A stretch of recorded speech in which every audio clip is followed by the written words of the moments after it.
Traffic Reprieve and Nullification of Prescribed Notices Amendment Act 2024 is also down to be taken. And the Representation of the People Amendment Act 2024 is to be tabled and taken.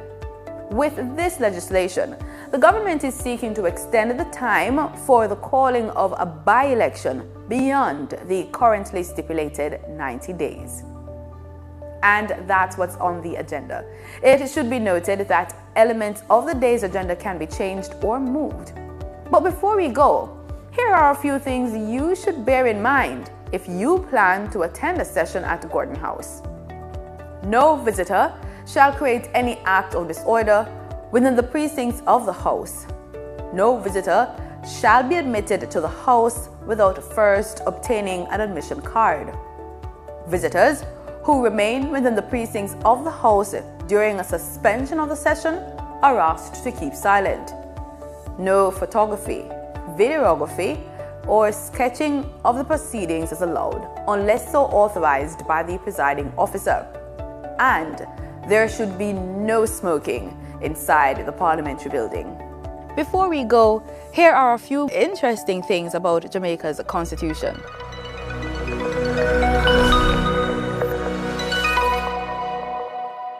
It's divided into chapters. Chapter 1 explains the meaning of terms and ideas expressed in the Constitution and make clear that the Constitution is the supreme law of Jamaica and that all other laws are secondary to it and depend upon it. It states, quote, "If any other law is inconsistent with this Constitution shall prevail, and the other law shall, to the extent of the inconsistency, be void." End quote. Under Chapter 2 of the Constitution, persons born in Jamaica and persons born outside of Jamaica of Jamaican parents have an automatic right to Jamaican citizenship. Chapter 3 provides that every person, regardless of race, place of origin, political opinions, color, creed, of sex, is entitled to certain fundamental rights and freedoms. Now over to the proceedings. 2022 and its related Ministry Paper number 39 of 2024. Annual report and audited financial statements of the Real Estate Board and the Commission of Strata Corporations for the financial year 2018-2019. Annual report and audited financial statements of the St. Anne Development Company for the financial year 2014-2015. Annual report of the Jamaica Business Development Corporation for the financial year 2021-2022. Annual report of the Export-Import Bank of Jamaica for the financial year 2022-2023. Annual report and audited financial statements of the Housing Agency of Jamaica Limited for the period ending March 2021. Interim report of the Integrity Commission Oversight Committee on its deliberations on the 2023-2024 annual report of the Integrity Commission. Auditor General's Department certified appropriation accounts under head 19,000 recurrent for the Ministry of Economic Growth and Job Creation for 2020-2021. Reports of the Regulations Committee of the Senate on its deliberations on 1. The National Housing Trust, Housing Benefits, Silver Sun Housing Development, and also for the Perth 1A Housing Development and the Savannah Park Housing Development orders of 2024. Finally, by way of information, the report of the Standing Finance Committee of the whole House of Representatives, consisting of all members of the House of Representatives, on the monetary policy statement covering the 6 months ending March 2024, supported by the quarterly monetary policy report of February 2024, volume 24, number 3, and the quarterly monetary policy report, May 2024, volume 24, number 4. Thank you, Mr. President. Thank you very much. Bills brought from the Honourable House of Representatives. The following is a message from the Speaker of the House of Representatives. To the Honourable Senate, I have the honour to advise the Honourable Senate that on the 23rd day of July 2024, a bill entitled An Act to Amend the Representation of the People Act and a bill entitled An Act to Amend the Maintenance Act and to provide for connected matters were passed in the House of Representatives. Juliet Onus, MP, Speaker of the House of Representatives.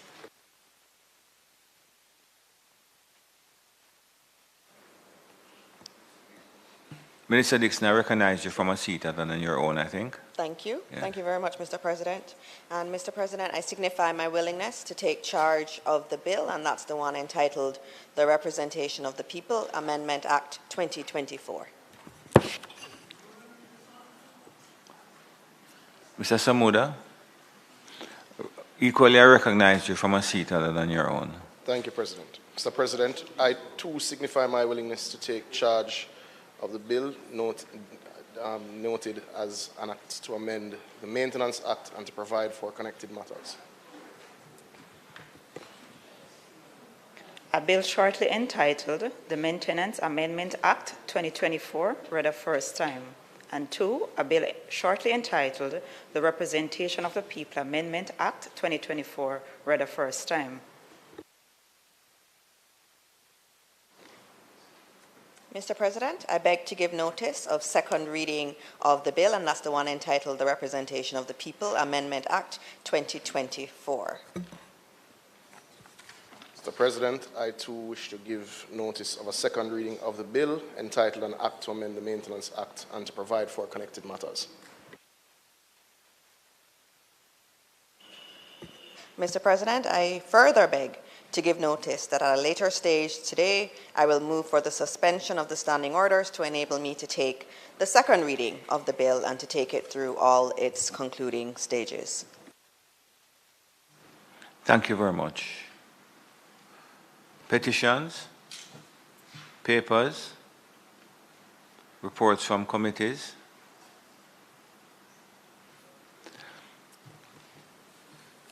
Senator Brown. Mr. President, I beg to lay on the table of the Senate a copy of the following. 1.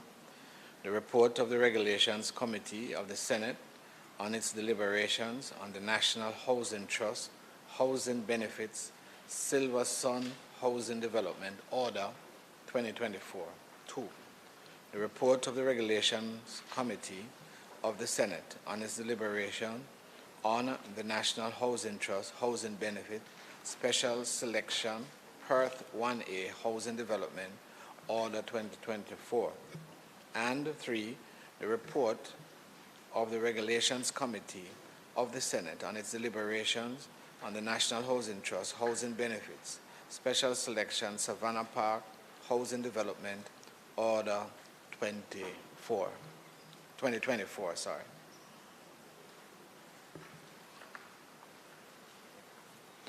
Thank you, Senator Brown. Notices of motions given orally.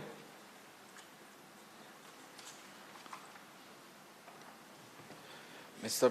President, I beg to give notice that next meeting of the Senate, I will move, be it resolved that 1, the report of the Regulations Committee of the Senate on its deliberations on the National Housing Trust, Housing Benefits, Silver Sun Housing Development Order 2024. 2, the report of the Regulations Committee of the Senate on its deliberations on the National Housing Trust, Housing Benefits, Special Selection, Perth 1A, Housing Development Order 2024. And 3, the report of the Regulations Committee of the Senate on its deliberations on the National Housing Trust, Housing Benefits, Special Selection, Savannah Park Housing Development Order 2024, which were all laid on the table of the Senate on the 26th day of July 2024, be adopted. Mr. President, I further beg to give notice that at a later stage today, I will move for the suspension of the standing orders to enable me to take this motion. Thank you very much. Questions and answers to questions. I'm going to ask that this item be recommitted. Senator Binns, I'd like to deal with your questions today because I have approved them, but it's just a formality, so you need to just coordinate with the clerk for me and then we'll recommit it. Senator Bunting. Yes, thank you, Mr. President. I'd also like to ask for an update on the answers to the questions standing in my name. My information, Mr. President, is that they'll be able to be answered at the next sitting. But I'll ask the leader to communicate directly with you, leader of government business. So this item is going to be recommitted to facilitate Senator Fraser Binns if she's ready for it. Motions that may be made at the commencement of public business requiring notice. Motions relating to the sitting of the Senate. Motions for leave to introduce bills. The presentation of bills without the leave of the Senate first obtained. Public Business Minister. Thank you, Mr. President. We do have a full agenda today. It is intended to take the bills in the following order. Senator, the Honorable Dr. Dana Morris Dixon will take the Income Tax Amendment Act first. I will then take the Road Traffic Reprieve and Nullification of Prescribed Notices Amendment Act after, and we will conclude with the Representation of the People Amendment Act last. Thank you very much. Senator Morris Dixon.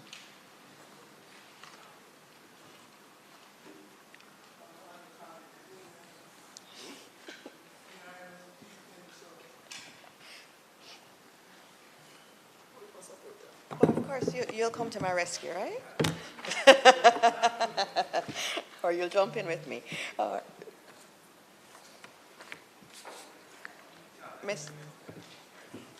Mr. President, I'd like to...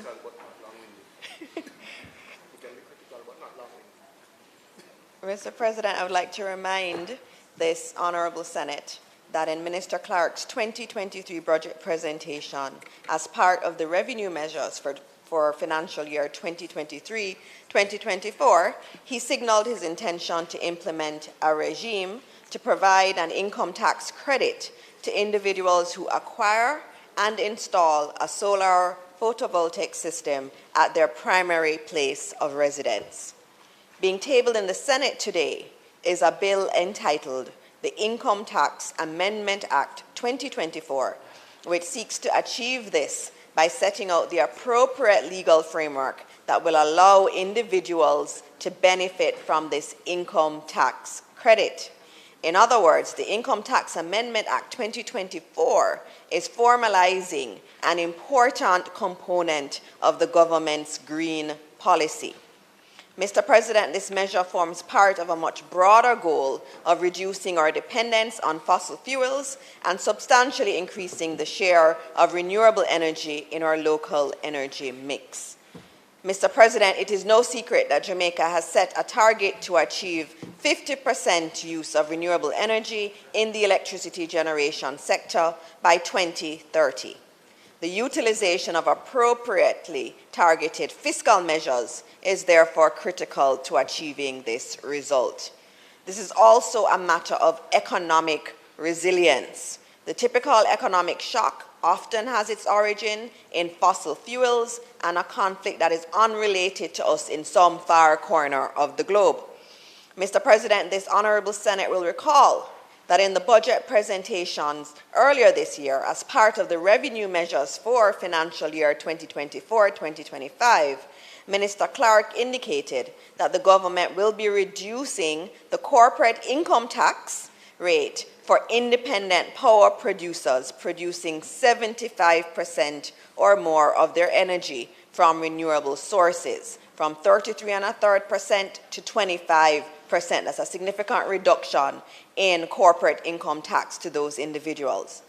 The objective of the rate reduction is to promote growth within the renewable energy sector by providing a more favorable tax environment and providing more of an incentive for larger scale investment in renewable energy technologies such as wind and solar. Mr. President, the Senate will further recall that the major components utilized in the installation of a solar photovoltaic system, such as the solar photovoltaic panels, solar inverters, and solar batteries, including lithium-ion batteries, are also exempt from the payment of GCT. So as you're hearing already, there are many measures. We're not just saying that we want to achieve more renewables. We're actually putting it in place in terms of policy. Now, these fiscal measures, Mr. President, are proof of the government's commitment to achieving the target of 50% use of renewables by 2030, and the government will continue to explore other measures, fiscal and otherwise, to ensure that this target is met. This includes ongoing dialogue with industry stakeholders, continuous assessment of global best practices, and adapting our policies to ensure that Jamaica remains at the forefront of renewable energy adoption. Mr. President, we are completely committed to the green energy transition in Jamaica. I would like to highlight the broader benefits of these measures, Mr. President.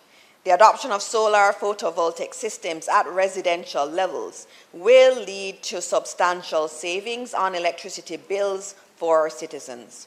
By reducing energy costs, we can improve the quality of life for Jamaicans and increase disposable income, which in turn stimulates other sectors of the economy.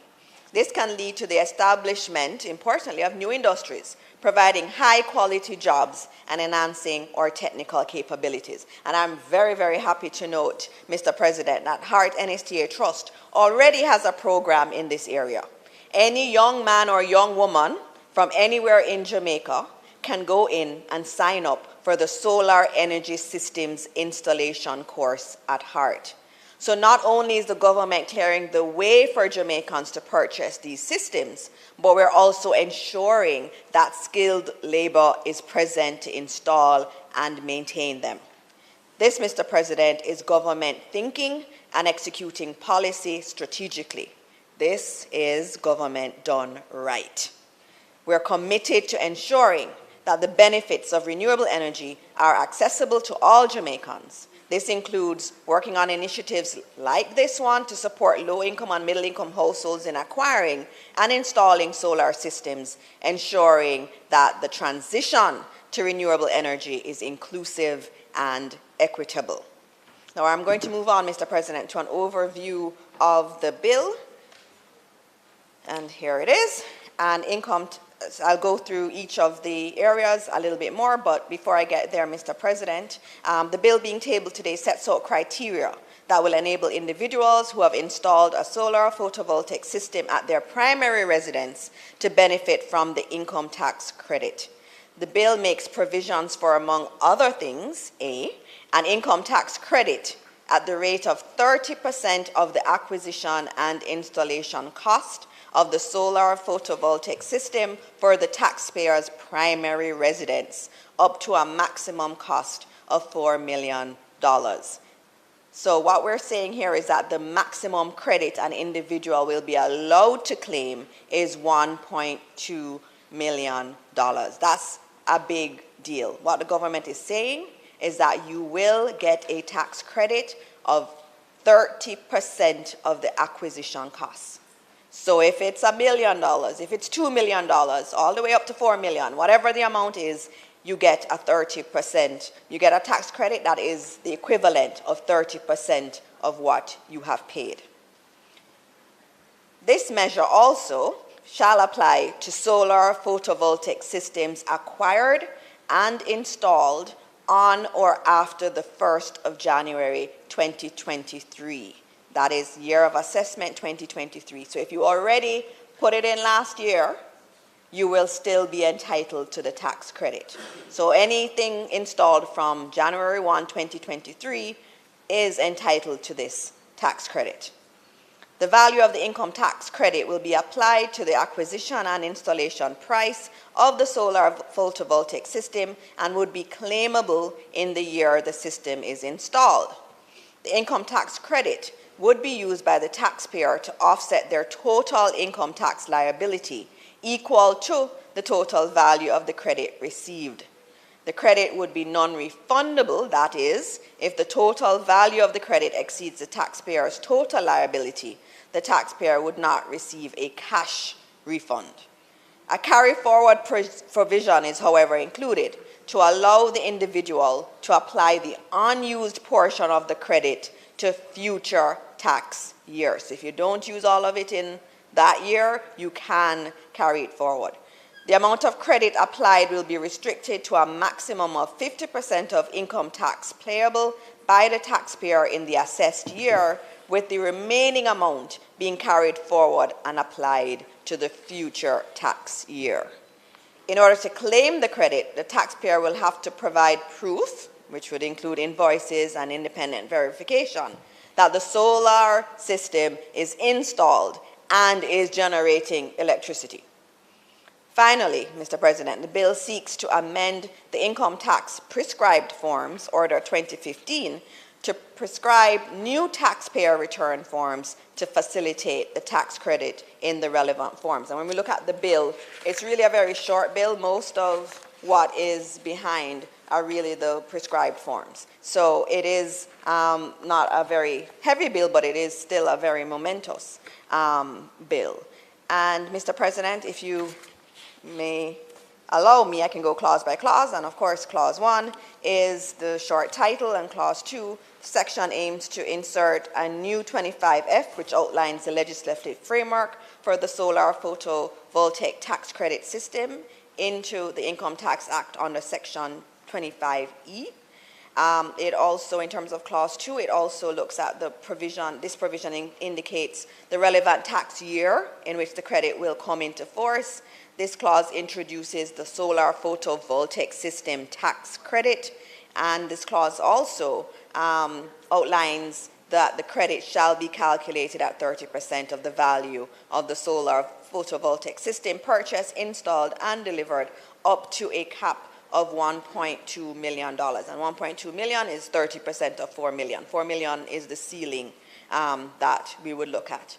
This clause, continuing, this clause also highlights the fact that the credit shall be set off against the taxpayer's income tax liability, and that the taxpayer will not be able to receive a cash payment if the credit exceeds their income tax liability.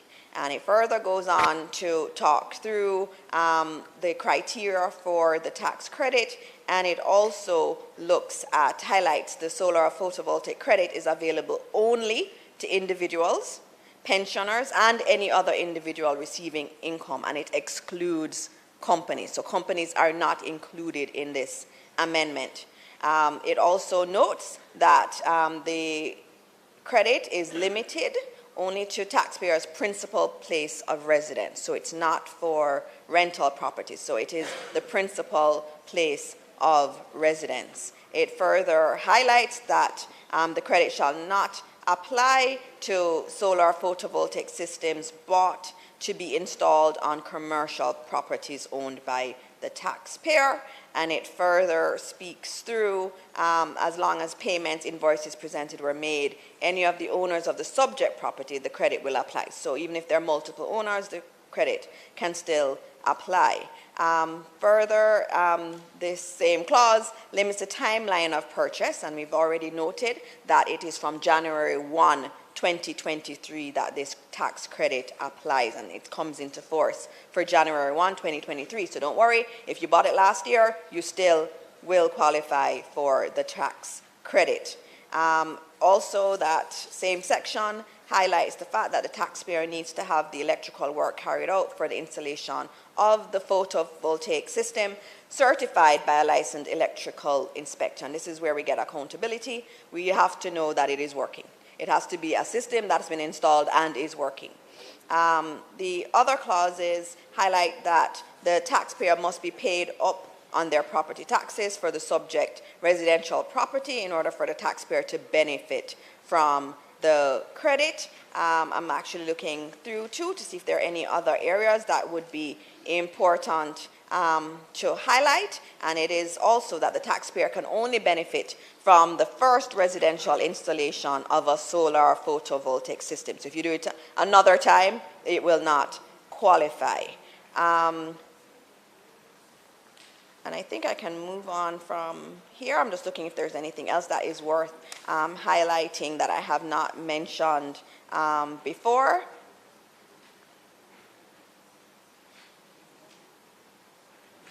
And I already spoke to installation and ensuring that it has been assessed to be working. I will move on to clause 3. And in clause 3, this is essentially the introduction of the solar photovoltaic tax credit will necessitate the change of forms, and clause 3 speaks to the change in forms, the change of forms contained in the Income Tax Act. And these forms specifically are the IT05. Yes, you can come on this side. Come.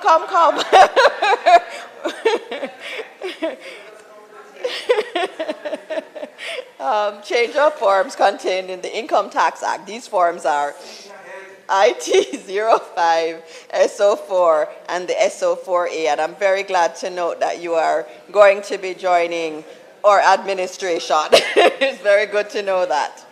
Mr. President, by taking these steps, we're not only moving towards a more green, sustainable, and energy-independent future for Jamaica, but we're also paving the way for economic growth and job creation within the renewable energy sector. Today represents an element of a comprehensive approach to fostering renewable energy adoption, driving economic growth, and enhancing the quality of life for all Jamaicans. Mr. President, I now invite my colleague senators to support the passage of the Income Tax Amendment Act 2024. Thank you very much, Minister. Senator Bunting.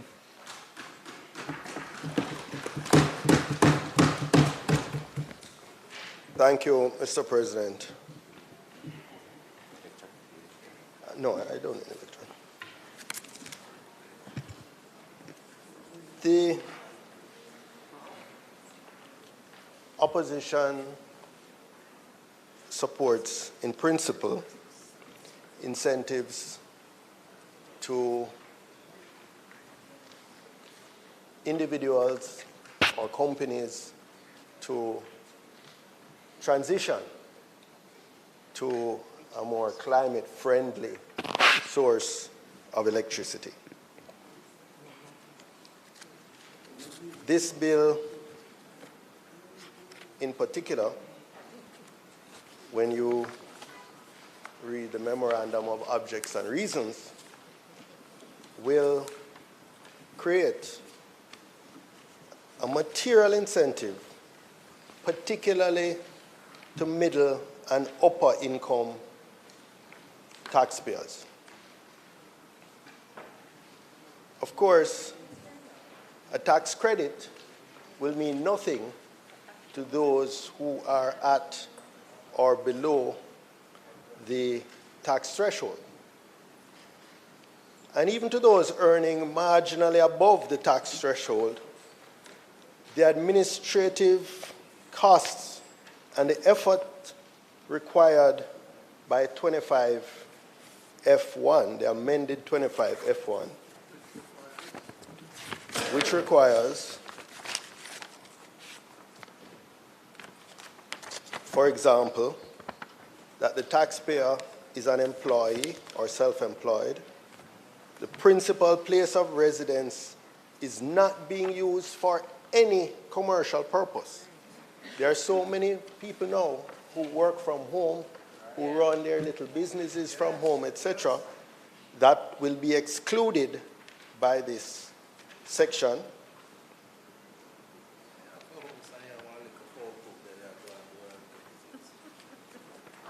The electrical work carried out for the installation of the solar photovoltaic system is certified by a licensed electrical inspector.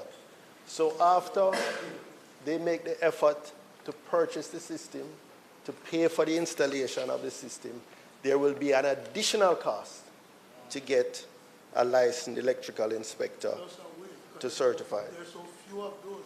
And there will be a very long wait. At the time of the computation of the tax credit, the property tax of the dwelling house at which the solar photovoltaic system is installed has been paid up to date, and so on. All of these will make those who are only marginally above the tax threshold not bother to try and claim the tax credit. But nevertheless, it will be an incentive for upper and middle income, or rather I should say middle and upper income, upper middle and upper income persons.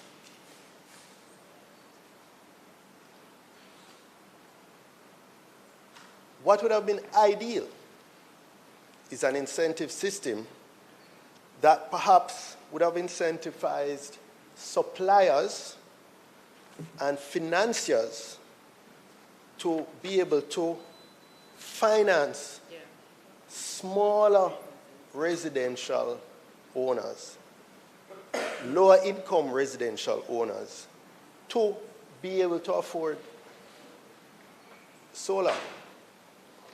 Because these are the ones who, generally speaking, can't come with the upfront costs of installing a system, even though the payback period can be as low as 4 to 5 years. So we know that, for example, I think the National Housing Trust makes an accommodation within the overall mortgage financing for solar water heater, and I'm not sure about solar photovoltaic systems. But that's a relatively small segment of the market. But it would be really good if we could get an incentive that says to the banks, for example, finance suppliers who are vendors of the system, who can supply to a whole housing scheme, then collect over time. And there is some, the banks themselves won't necessarily have to collect from all the customers, because many of the suppliers sell the systems with a service component. So they are in ongoing contact with the customer. They're in a position where they can actually shut down the system remotely if no payments are being made. So when you twin the supplier and installer with the banks, and if there is some kind of government guarantee or government incentive system, forget guarantee, and a system that says to the banks, when you make these types of loans, says to the suppliers, when you do these types of systems, we will give you some incentive to do it. I think that could really boost the access for those who are financially excluded from funding these big upfront costs now. But I want to move on to the policy implications for the distribution company, that is the Jamaica Public Service Company, and more so the JPS customers who cannot access this incentive. Because what we see happening now is that many large industrial customers, the really big users, traditional big users of JPS power, they're putting in cogeneration plants, many of them gas-fired, generating electricity that they use, but the byproduct is useful heat that they can use for steam, which is often used in commercial and industrial plants, bottling plants, for example, other food processing, etc. They're finding it now that is very economical for them to go off-grid for the majority of their heavy industrial and commercial use. When we add to that the accelerated departure of the large residential customers, the ones who can access this incentive, then what you're going to find is that the revenue base of the JPS is being deprived of a large chunk of customers. But the overheads are not being reduced. The overheads remain the same. They still have to cover the overheads of the new plant that I put in at Old Harbour Bay, for example, which is far from being depreciated because it was just a few years ago. They still have to maintain the distribution infrastructure. And I'm going to say a little more about that as we go on. But when the overheads are now distributed over the smaller residential customers, in particular, what that means is that the rate per kilowatt hour is going to increase, or at least be higher than it would otherwise be, and become more unaffordable for these customers. So that's the policy implication that we have not addressed in terms of when we're introducing this in a sort of piecemeal measure rather than as part of our overall comprehensive policy approach with many different elements. As prices increase, the smaller customers will find it more challenging to afford it. The other side of that is that the JPS itself will be tempted to underinvest in the transmission infrastructure. Well, there will be even more incentive now to underinvest in the transmission infrastructure. Remember, the distribution, JPS is really just the distribution company. The generating companies have one customer. So, for example, the company that owns the new gas-fired Old Harbour generating facility, that's owned by the two larger shareholders of the JPS.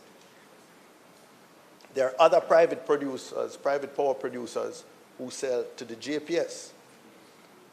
They are basically in some sort of take-or-pay contracts that they will get paid regardless of whatever, for their 20 years or 25 years, whatever the length of their contract is. But if the distribution company becomes insolvent, the government has to take it back over. The government can't say we're going to go without a transmission. Let the market work. Let the distribution company collapse. That's just not an option. So all our policy, whether it's being operated privately or not, all our policy measures need to be done in a way that ensures that we don't create perverse incentives to underinvest in the transmission facilities and threaten the long-term sustainability of the distribution company. Now, I couldn't be on my feet, Mr. President, and not use South Manchester as an example of what happens when we underinvest in the distribution infrastructure. 3 weeks, 3+ weeks, 3.5 weeks almost now from when Hurricane Beryl struck southern Manchester. Most of the constituency still has no JPS power. Most of the constituency. The entire Grovetown division has no electricity. Just perhaps 30% of Alligator Pond, Newport, and Porus have electricity. Porus might be 40%. Many other areas of rural Manchester, but I'm speaking specifically to the hardest hit constituency in Manchester, which was South Manchester. We have the 2 police stations that serve most of the constituency. I would say perhaps 80% of the constituency, or 60% of the constituency, let me be more accurate, are served by Cross Keys Police Station and the Asia Police Station. These have not had power, and therefore they have no radios, they have no communication at all for the last 3.5 weeks. The areas that these police stations serve are huge. Most of those people They certainly, most of them don't have power, apart from a few who might have generators. But most of them can't even get a phone call out because the service from the cell phone providers are essentially very spotty, if existent at all. But if they are lucky enough to be able to get a call out, Mr. President, it's the Mandeville or Newport that they have to call. Now, these stations are overstretched because they're the ones having to field and service the calls from the entire parish instead of just the designated areas that they would usually serve. So what we're having and what we have actually seen in the last 3 weeks is an increase in crime in the parish. I think we have had something like 5 murders over the last few weeks. Robberies have increased. Break-ins have increased. Criminals are able to move now with relative abandon. So the implications are many. There's implications for security. There is implications for commerce. The police are asking the shopkeepers and business people to close early because they cannot guarantee them service after dark. Even those who have, because they're so isolated, you know. But probably most of all is just what I would call the general misery of the residents who are going for this extended period without power. And usually that has implications for water as well. It has implications for them getting ready to go to work. Thankfully, school is out now, so that would have even further complicated it. But just going about their normal life, daily life, and dealing with any exigencies which may arise. I'm sure there's very few of us in here, probably only those like myself who were adults during Gilbert, who would have gone 3.5 weeks without electricity and without food, right? No, man, Abka don't know that, man. Abka only read about that. He only read about that. In his experience, that is outside his range of experience, right? So, but I don't want to make light of it. Because when you drive down there, the people are miserable. They are miserable, and justifiably so. And justifiably so. But I'm making the link, Mr. President, connecting the dots between some of these policies that we put in and the consequent performance of JPS. JPS, from day one, I complained about the JPS performance.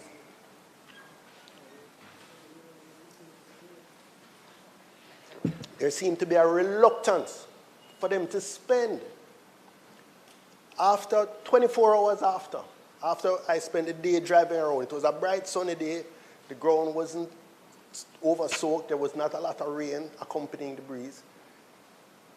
When I'm coming back to Mandeville, I passed by the New Green office of the JPS.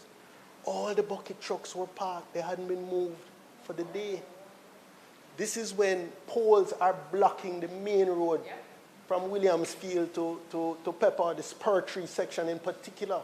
Concrete poles are dropped across the road, stopping people from going about their business, even those who can. Stopping delivery trucks, etc. Stopping even relief supplies. And I said to an employee that I saw there, what happened? Because I thought first thing this morning, all these trucks, says we're doing an assessment. We're doing an assessment. Now, to me, you don't have to do an assessment just to remove the poles out of the road and stop blocking traffic. Right? That is evident as a first priority. You wasted a whole day there up front. And it set the pace for what has happened. No one has even seen a JPS truck in the Grovetown division since the hurricane. No one has even seen. I said, look out, tell me when you see a JPS truck. Nobody has seen a JPS truck down there. And what made matters worse, in Mandeville, we have one of the largest JPS contractors I called them days after, and I said, I don't see you guys on the road helping. They said they'd up to that point not been contacted. I checked this morning again because I didn't want to misrepresent the truth. I said, have you been engaged now? They say yes, a week after they were engaged. And they said, to be honest with you, the rate at which they offered to engage us, it really makes no sense for us to do the work. But just as sort of their national patriotism, they actually eventually negotiated something to just break even and move forward on. But what that tells me is that we are very vulnerable to the transmission system and how it is being managed now. It is not being adequately maintained. The reinvestment is not taking place. When you see the amount of poles down across South Manchester and South St. Elizabeth, Southern Clarendon, but in areas where didn't get hurricane force winds, because you can look on the satellite images now from the National Hurricane Center, and you can see the band, the southern, south central to southwestern band that was affected by hurricane force winds. There are many areas that got no hurricane force winds, and the poles are turned over all over the place from St. James, Hanover, St. Anne. So, but sustained we're talking about, sustained. Because a gust shouldn't turn over your pole. I'm talking sustained hurricane force winds. Really just a thin strip. And, you know, by the grace of God, in fairly lower densely populated areas. But we have to take sleep and mark death, Mr. President. JPS has failed this test. They have failed this test. And I'm not only going to mark down the JPS. I've marked down the NWA as well. Because most of the roads that were cleared for the days after were cleared by citizens. People of goodwill doing with their chainsaws and out there. When in times past, I recall NWA, when a weather event, Mr. President. Sorry, senators who are sitting, could you allow the senator who is standing and speaking to complete his presentation in silence? Senator Morris and Senator Crawford, tone it down a little bit for me, please. When it is your time. It's not your time. It's not your time at the moment. Senator Bunting, can you continue, please? You know, sharing the blame with the JPS must be the NWA. I recall previous weather events over decades where the NWA would pre-position vehicles, whether theirs or contracted vehicles. They would pre-position because they would know the vulnerable areas, and they would see as the hurricane approaches which areas are likely to be hardest hit. And they would pre-position. So immediately the hurricane pass, work starts, clearing the roads, opening the roads, doing the key things, allowing access, which is critical in the first few hours and days of an event like this. So they also get a failing mark. But in terms specifically of the police stations at Cross Keys and Asia, and the vulnerability it has caused among the population served by those areas, I have to give the Ministry of National Security a failing mark as well. Because I cannot believe they could mobilize 2 generators from all across their resources, all the multiple police stations, even by 2, in the time that has passed. to ensure that such a critical, in fact, the truth of the matter is ideally they should have had them already. Yeah. But let us say resources have been constrained over time and we are where we are. Sorry? But no, this is what I'm saying. In the past, we may not have been able to afford it. But the capital budget of Ministry of National Security is now 10 times what it had been previously. So just something as critical. But, you know, I made a comment this morning that, you know, the people of South Manchester must feel like children of a lesser God. Because you don't have to pass through South Manchester to go North Coast. Yeah. So if them block the road, it's only themselves. It's only themselves them inconveniencing. They have their protests won't even be seen because nobody have cell phone service, etc. So they're left on their own as if they don't matter. Except for this candidate will bring their price. So somebody has to speak on their behalf. And I am using this platform here to appeal to all the powers that be. Government, JPS, NWA, Water Commission. Although very little of the constituency is served by the Water Commission. But at least those areas, I'm really calling on them to, though because these people don't have leverage, because they are, you know, are you saying that I might need to speak on their behalf as well? Because because they have nobody in Parliament, they have nobody competent in Parliament to speak for them. Members, I've given Senator Bunting a lot of latitude on this particular bill. So don't interrupt so that it... Senator Bunting. Thank you. So thank you, Mr. President, because I think it was... And I know in your parish, there are many who are still without power as well. And I'm sure you are sensitive to that. And even though I may be speaking specifically to South, I am speaking on their behalf as well. And I'm sure you would want to encourage me to that, particularly people in South St. James. But so just to recap, Mr. President, in principle, we have no objection to this bill. However, all these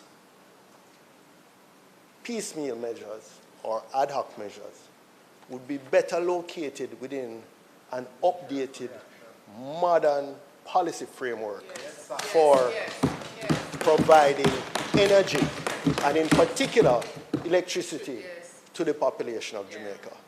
Doing it in a way that is sustainable, doing it in a way that doesn't disrupt either the stability of the grid, the technical stability of the grid, or the economic stability of the grid. Doing it in a way that doesn't favor those who are already privileged in the society economically at the expense of those who are less privileged in the society. Doing it in a way that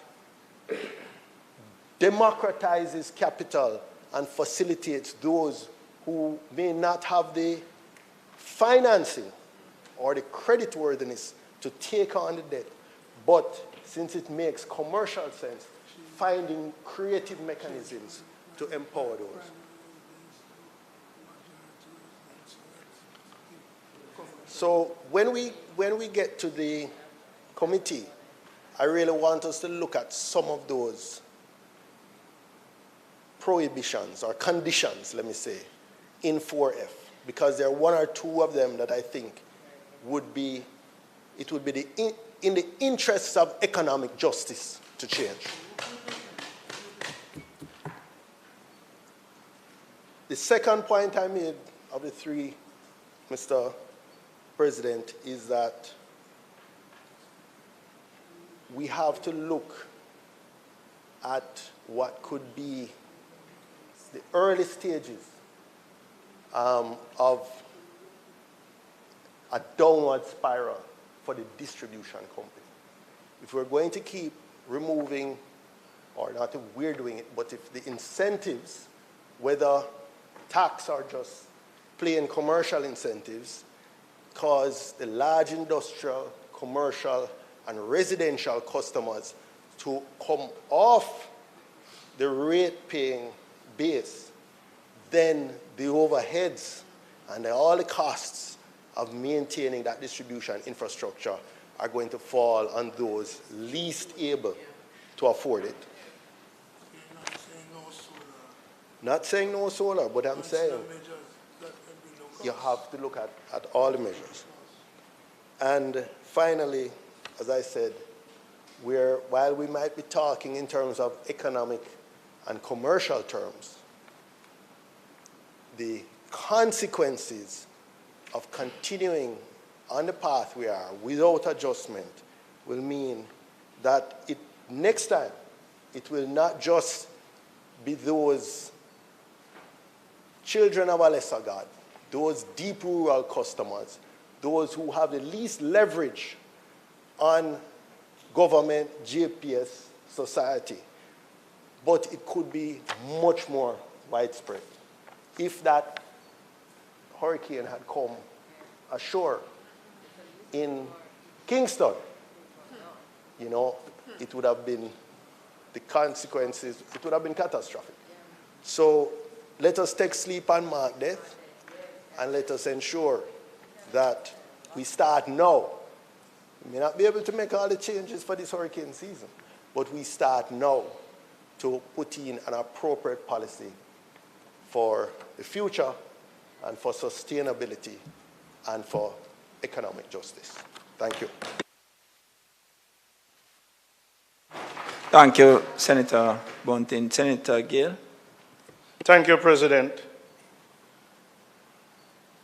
First of all, President, I am supporting this amendment to the Income Tax Act for solar energy use and for the tax credit that is being given. And I look at the Memorandum of Objects and Reasons, and it spells out that a decision has been taken to enact legislation to amend Income Tax Act to provide a one-time tax credit to employed and self-employed taxpayers to purchase and install the solar photovoltaic system at their primary place of residence. The first thing that jumped out to me is the give back of tax credit to workers and to those who are self-employed.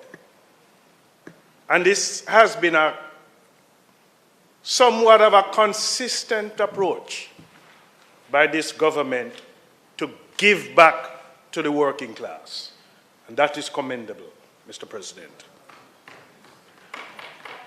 President, for those of us who does collective bargaining and negotiate on behalf of workers to improve their terms and conditions of employment, when we go across the bargaining table and we look at the CPI, the Consumer Price Index, and the cost associated to the use of the workers' disposable income, a great percentage of that cost is on the reliance of food and the cost of energy. And workers keep saying to us that there is this high cost of energy that we have to face that depletes any increase that we have gotten, that erodes our purchasing power. This attempt by the government is a simple means of creating more disposable income on a sustainable basis. And I want to encourage workers and those who are self-employed who can do so to take up this initiative.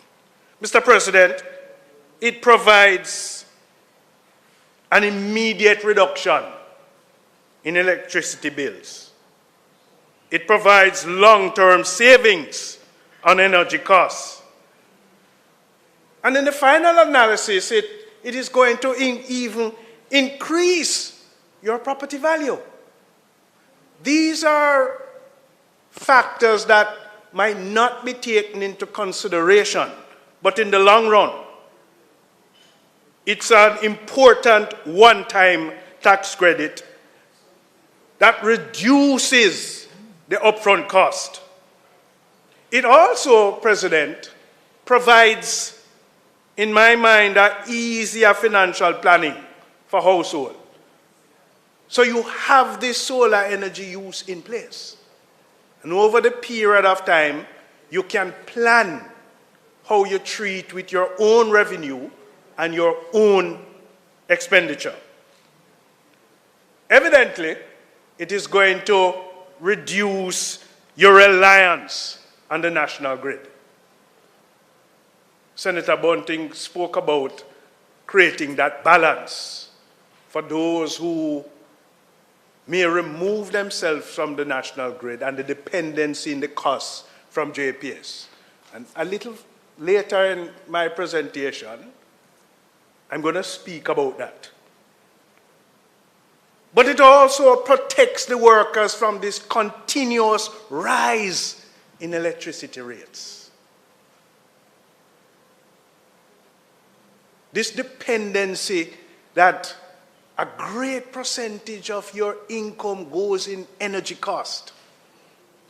Electricity rates that sometimes you have no control over because it's prevailing circumstances and the high cost of fuel. The minister in our presentation spoke about the question of solar energy that is going clean and the promotion of renewable. That is where we have to go. And the minister in charge of water he speaks of the climatic conditions and the protection of the environment. And this is a measure that is taking us there over a period of time. So it is a situation where, President, we are decreasing in our greenhouse gas emissions and more promoting eco-friendly practices. These are things that in the long run, as a country, as a society, we will achieve. The bill speaks to those areas of competence that are going to be required to treat with the promotion of this solar energy use. And so, President, whilst we plug into the sun for energy and the promotion of the installation of these solar energy platforms, Minister in our presentation spoke about the Heart Trust that creates training for these particular skill sets. And it must not go unnoticed, because if we promote the use of this solar energy use, we also have to promote the use of the skill sets that is going to be required not only for installation, but for maintenance and repair, and also for upgrade. These are skill sets and competence that are going to be required to fulfill this mandate. Mr. President, today we're talking about those who are, self-employed and employed, and the working class. But this move to solar energy use is going to be critical. It's going to be critical also for businesses and enterprise to boost productivity and not to rely on the relative energy and the electrical cost that is provided. But if the businesses move towards this, and I'm encouraging businesses to promote the use of solar energy within their organization and translate that cost, that expenditure, more to the working class and more to development. It is going to enhance the company's reputation for sustainability, and it creates less vulnerability to power outages. And you would have seen the question of a shutdown of a power outage on the impact on the production line. And President, you know, events sometimes cause us to reflect on how we operate as a society. Beryl, over the past couple of weeks, the society, individuals have reflected to say, what if? Where are we? And that reflection may very well turn us around in how we look forward into the future and how we prepare. You know, individuals oftentimes, when you have a power outage, is when you go at your lowest. You don't have no light, you don't have no internet. Well, you know, I won't talk about your Man U team. But it is when you have that power outage that you are at your lowest. And look, I hear people say the only time they want to say an orange struck is when the light is coming back. But in this, over the last couple of weeks, JPS, as the main source of power, must evaluate its actions for the future. It must do a clinical and critical assessment of how it's operated, how it has responded, and what it intends to do for the future. And I've said that, you know, events have caused this. President, I want to use this opportunity, however, to commend the JPS co-workers for their response thus far. The workers. The members, some of them are members of my union, and they have been working excessively long hours, 18 to 20 hours a day, to ensure that there's complete restoration of power. I want to commend them. Mr. President, they have moved, some of them have moved from the northern part of the island to take up residence in the southern part of the island to ensure that there is effective restoration of power. It is also a health risk because of the overburden and the long hours, but also the exposure and the response from irate customers. We have had situations reported where they have been blocked in and not have received security threats. Well, they feedback this information to the unions. Mr. President, and I'm hoping that at the end of this, the company will effectively recognize and reward those employees for the contribution that they have done.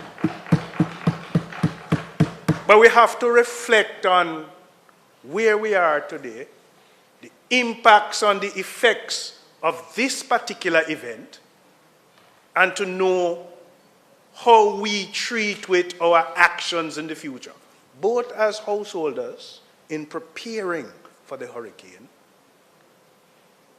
both as the various response teams that have to be called into action to restore normalcy. But, President, this is an important piece of legislation that is moving in the right direction. And yet, Senator Bunting, you spoke about the use of the licensed electrical inspector and the cost associated with it. But when it comes to electricity, I am for the promotion of the use of licensed inspectors. I don't play with energy. I don't play with electricity.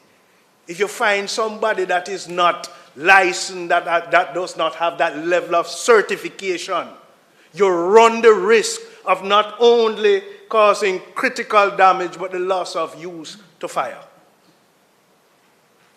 And so I urge us, and I urge that, in the application of this use, we'll use those who are certified. President, I looked at the schedule and the prescribed form. Expansive in nature, very extensive. I like the view that it takes into consideration in the application the total compensation that is received for eligibility.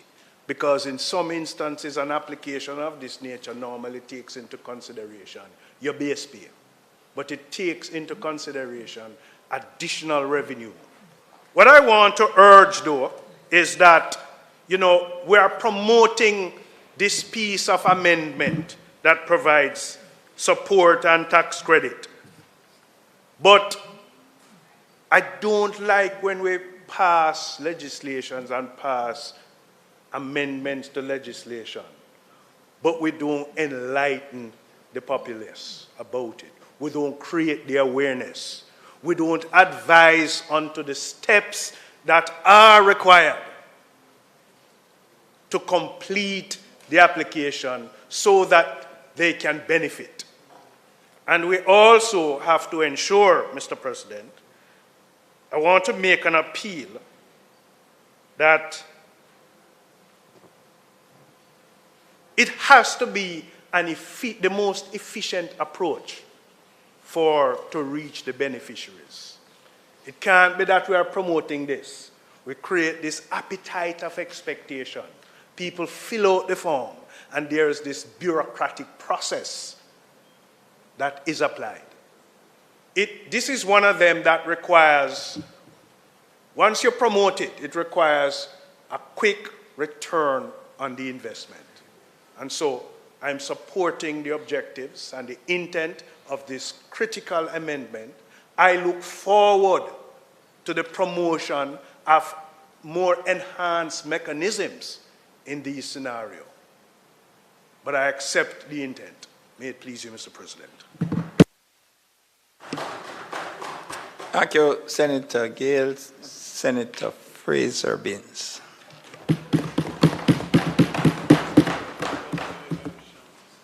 Thank you, Mr. President, and I wish to make some remarks on this bill which seeks to amend the Income Tax Act.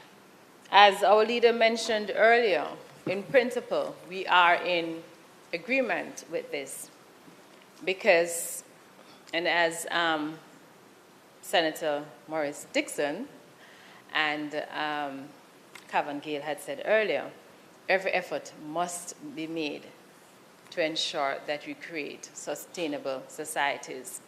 And part of our sustainable societies is the use of solar instead of fossil. And so to that extent, we absolutely give our support in that quest. But, Mr. President, you will allow me to just go through this bill and make some observations which I hope will be accepted and will make for a better bill. The first thing, and I think Senator Bunting mentioned, is that this bill deals specifically with what is called the principal place of residence. And it defines principal place of residence on page 4, that is on page 4. But I have a concern, Minister, and I tell you why I have a concern.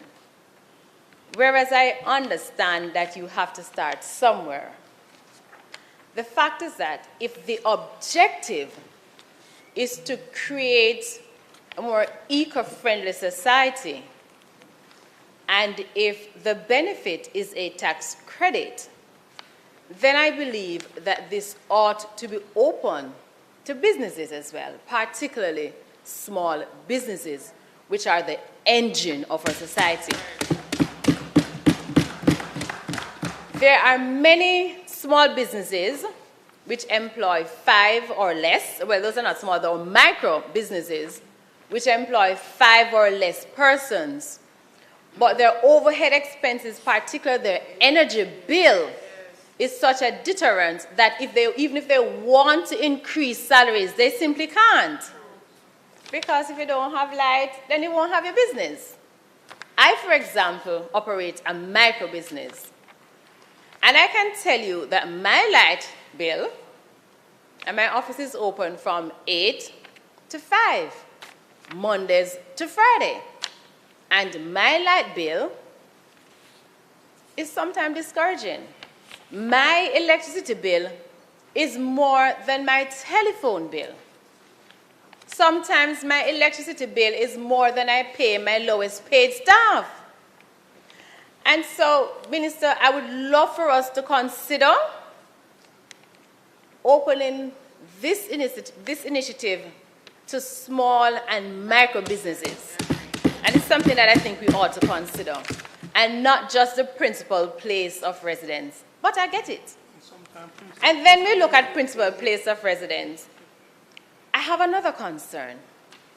Because when we look at the definition of principal place of residence, and I know in other legal matters, we use the term principal place for certain benefits.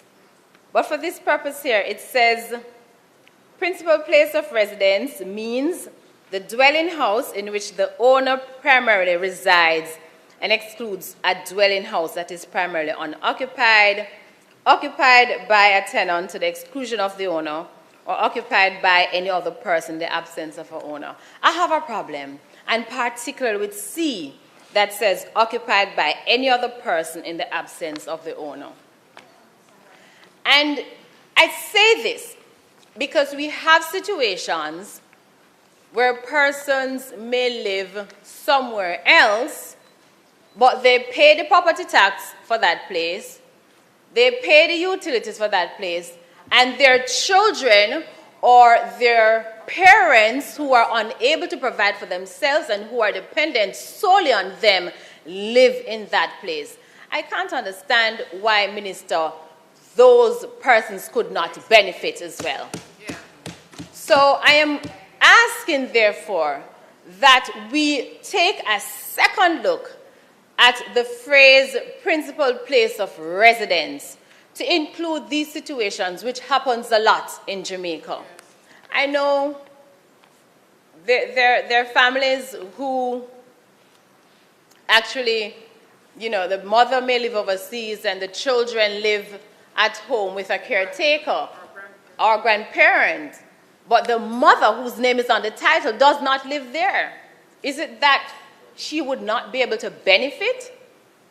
I'm just saying, or she could live in the country and the children go to school in Kingston with someone else, but it is her home.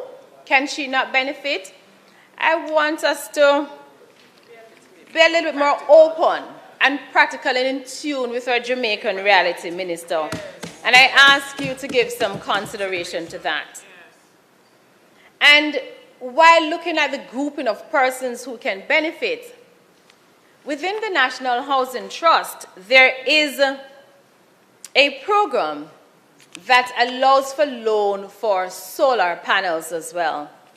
But what is interesting about this loan, Senator Gale, based on my reading and understanding, is that it is not just applicable to NHD contributors.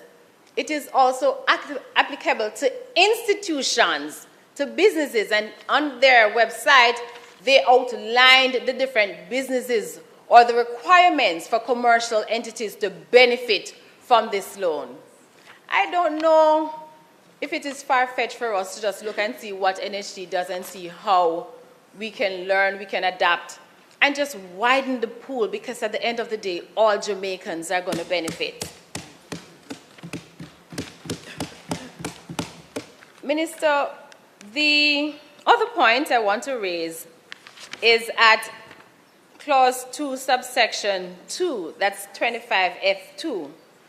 And there, it speaks to the maximum that one can benefit, which is $1.2 million. I understand that this is a start. But the last time I checked, Minister, the cost to install solar in a 3-bedroom house is $5 million. And She said you checked the wrong place. that's cheap. Well, you know, Minister, you have just, thank you for helping me. And I guess that was cheap. That was just my price.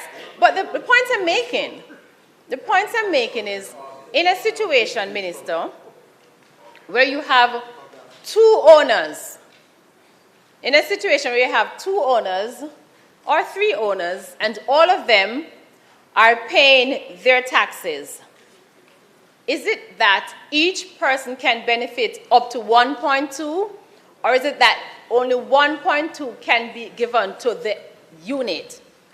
So it is 1.2 to the property, regardless of how many owners, regardless of how much your income is. Again, I believe that is something that we need to look at.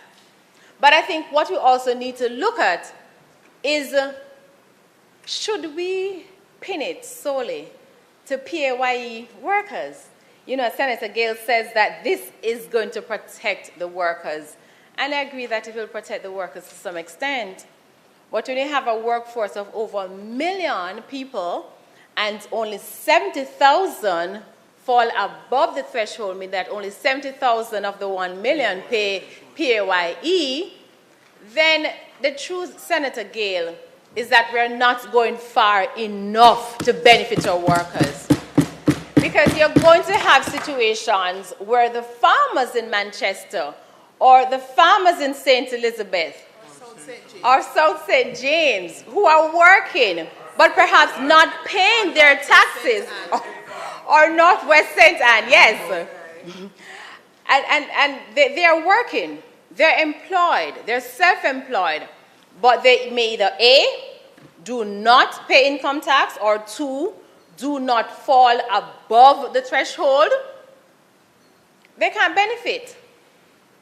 So again, you know, I think that if we're going to create something that is going to revolutionize our economy and really bring into focus this sustainable economy that we seek, then we need to cast the net wide. That's right. Because over 600,000 persons within the workforce, Senator Gale, would not be able to benefit.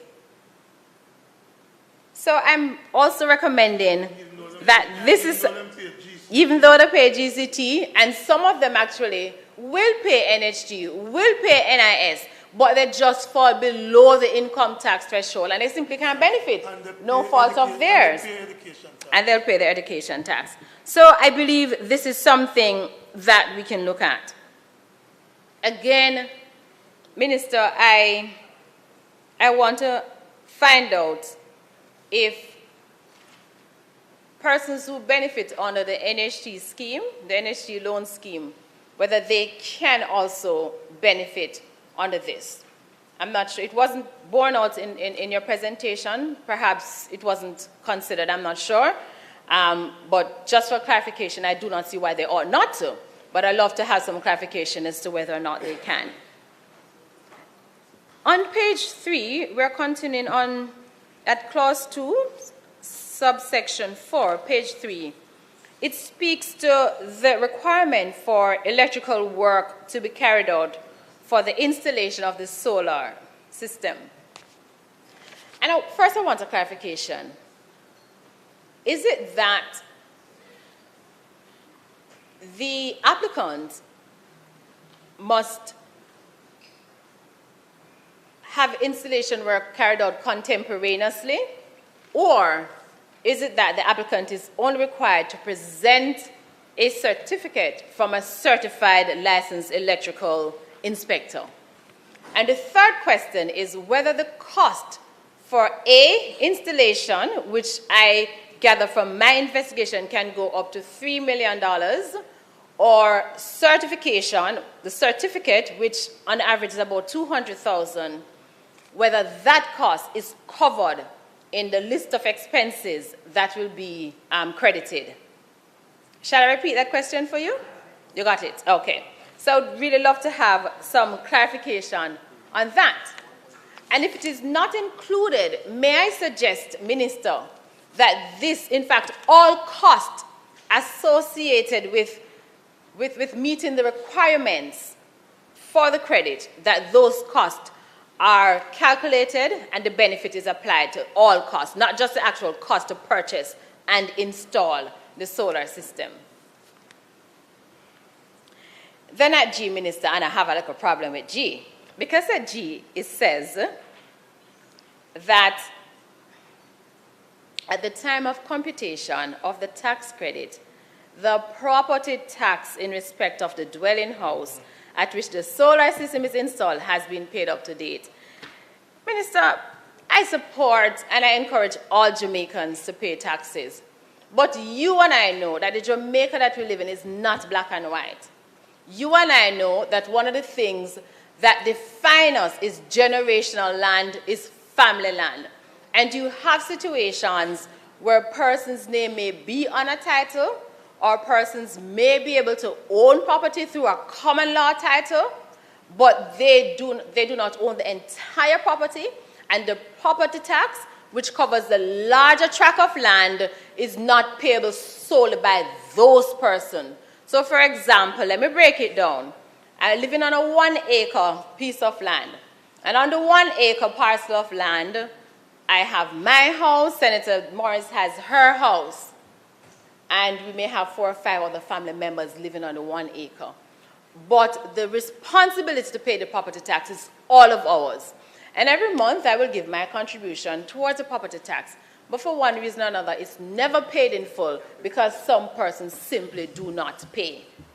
In that situation, Minister, I would love for you to explain to us, how do you see such a person benefiting, or why should that person not benefit because the property tax is not paid, particularly in instances of family land?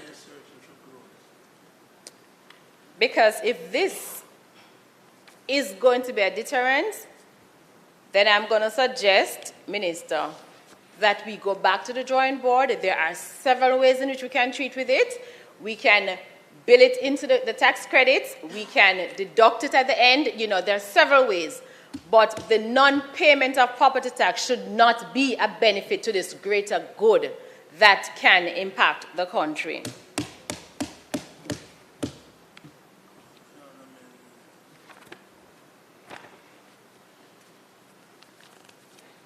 And Minister, as I close, whereas I give my support to this bill, I ask you to consider that, and Senator Gale said there are many lessons that we would have learned from burial. And if never before, and I know this is something that Senator Samuda talks about in terms of solar and building that sustainable economy, that we have to take the country along with us.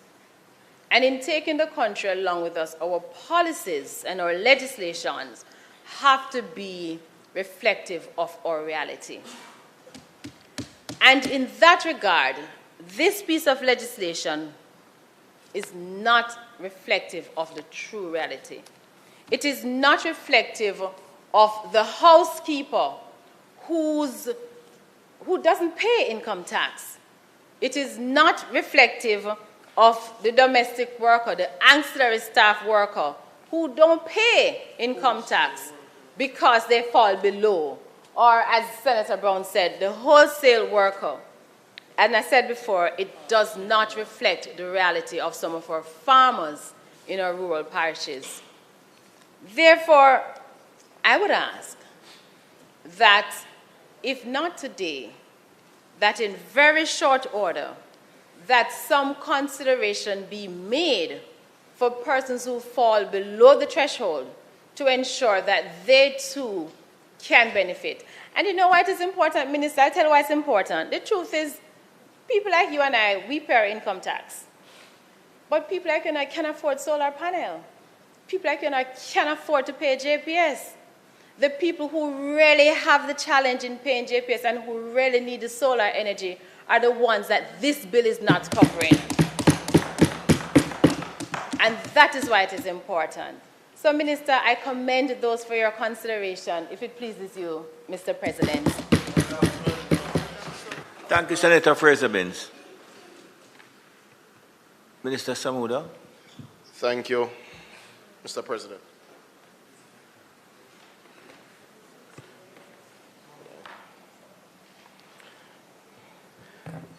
Though I was teased earlier when I said that I will make a brief contribution, I assure you, President, this will be a brief contribution. Brief is relative.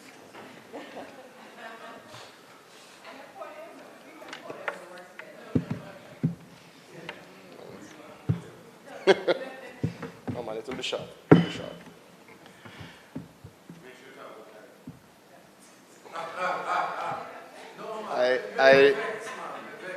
I leave you and Daryl to your 5-year-long sparring match, and respectfully decline the invitation. But Mr. President, I rise to support the bill before us. This bill represents a start. It doesn't represent the entirety of the energy policy of the government of Jamaica, but it represents an important start. And it shouldn't come as a surprise, because information relating to how we will manage our green transition is not secret. It is published in many documents that the government of Jamaica has tabled in this honorable House, if appropriate so to do, and has published online on varying ministries, departments, and agencies' websites. And I, for not just the Hansard, but for those who may be watching at home, bring your attention to the following documents if you're trying to understand how Jamaica will decarbonize and will ensure that this transition is indeed a just transition, Senator Fraser-Binns. But that transition is important, and I think just to briefly remember why that transition is important, it is the use of fossil fuels that has triggered man-made climate change, that has shifted our weather patterns, and put us on the front line of a war not of our own making. When one contemplates the changing climate, we have the very theatrical, movie-esque example of Hurricane Beryl that we would have just experienced. Category 5 hurricane in June, unprecedented. Just this Monday gone, the World Meteorological Organization will tell you it was the hottest day on record since we've been tracking temperatures.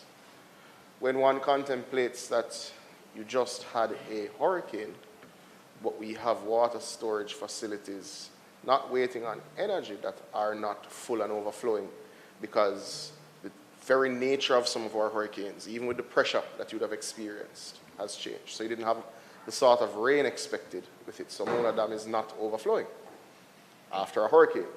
It's climate change. We will await the climate attribution studies to determine how much of a role climate change had in a hurricane, because a hurricane is a normal phenomenon and has been tracked for hundreds of years. But what the climate attribution studies will tell us, how much of a factor climate change played in how early the storm came, how fast it strengthened, and whether if it wasn't for climate change, it would have been a tropical storm or otherwise. So that's the sort of studies that you have to do, which is very important for any drawdowns or any such conversations around parametric insurance, etc., because that's how it's evaluated and that's how you determine the role. But anecdotally, I think all in this house on both sides accept that climate change is playing a particular role. It is why the government hasn't solely focused on its adaptation efforts, but has made very aggressive and ambitious mitigation targets. Because simply put, you cannot be on the front line of a global crisis, not of your own making, but not ensure that you don't just speak and call on others to act, but you take the morally correct actions associated with emissions reductions. This ticks that box. And I do welcome, Minister Dixon, the comments so far from colleagues, because I think generally don't agree with all of them. I think they're constructive and worthy of debate. But this, colleagues, represents a start in our... Happy birthday, Senator Morris. I was waiting until the motion of adjournment just to acknowledge, but we welcome. It's a couple of days after, but we still acknowledge you on your birthday. But yes, so Jamaica's energy plan sees us at about 15% of our energy grid being supplied by renewables. But Jamaica's commitment to reduce emissions by 40% requires a 50% supply on the supply side from renewables. That's one of the elements you require, Senator Crawford, to achieve these emissions. It requires decarbonization of your fleet. You'd have noticed the CNG buses that would have come. You'd have noticed that we're in procurement for electric buses. You'd have noticed a suite of studies being conducted, Senator Brown, on decarbonization efforts and the best economic way to do it. But when something is settled, meaning that the assessment of the numbers related to this particular incentive is complete, there's no reason for it to wait on other matters that are still under study, that are still being contemplated, as Senator Bunting would have said, because of the impacts on the grid, and because of a whole number of things need to happen at the same time. The nature of renewables is that there is some intermittency. So you simply cannot onboard the entire supply side to renewables, certainly not all at once, and it has to be done in an incremental way. This bill before us, Senator Dixon also fights, will function as an inflation managing tool, we believe, because we believe it will impact positively these households that are able to benefit from it. But no one listening should take from it that there isn't a phased plan coming to benefit all households, all businesses, and we are actively looking at our energy costs. It is why we have gone through the pre-qualification phase for the 100 megawatts of renewables that we intend to onboard on the grid sometime, well, certainly the process to start sometime next year when you've completed your procurement. It is why we have announced a suite of energy projects that encourage businesses and others to invest in renewables, but firm renewables with storage to avoid the intermittency. But colleagues, just as we speak about these issues, I think we need to anchor our criticisms, if they exist, our recommendations, our broader understanding on the strategy being employed for decarbonization in 5 documents that are public record, that have been tabled in this Senate, because nothing that is happening should be a surprise. In fact, the next steps are clearly telegraphed. And I refer firstly to the Green Investment Strategy tabled last year, March, in the budget debate by the Prime Minister. I refer to our nationally determined contributions, where Jamaica was the 11th country on earth to complete its NDCs and to file with the UNFCCC, which is the appropriate body under the Paris Agreement, which sets out our decarbonization targets and our route to achieving it. Senator Crawford.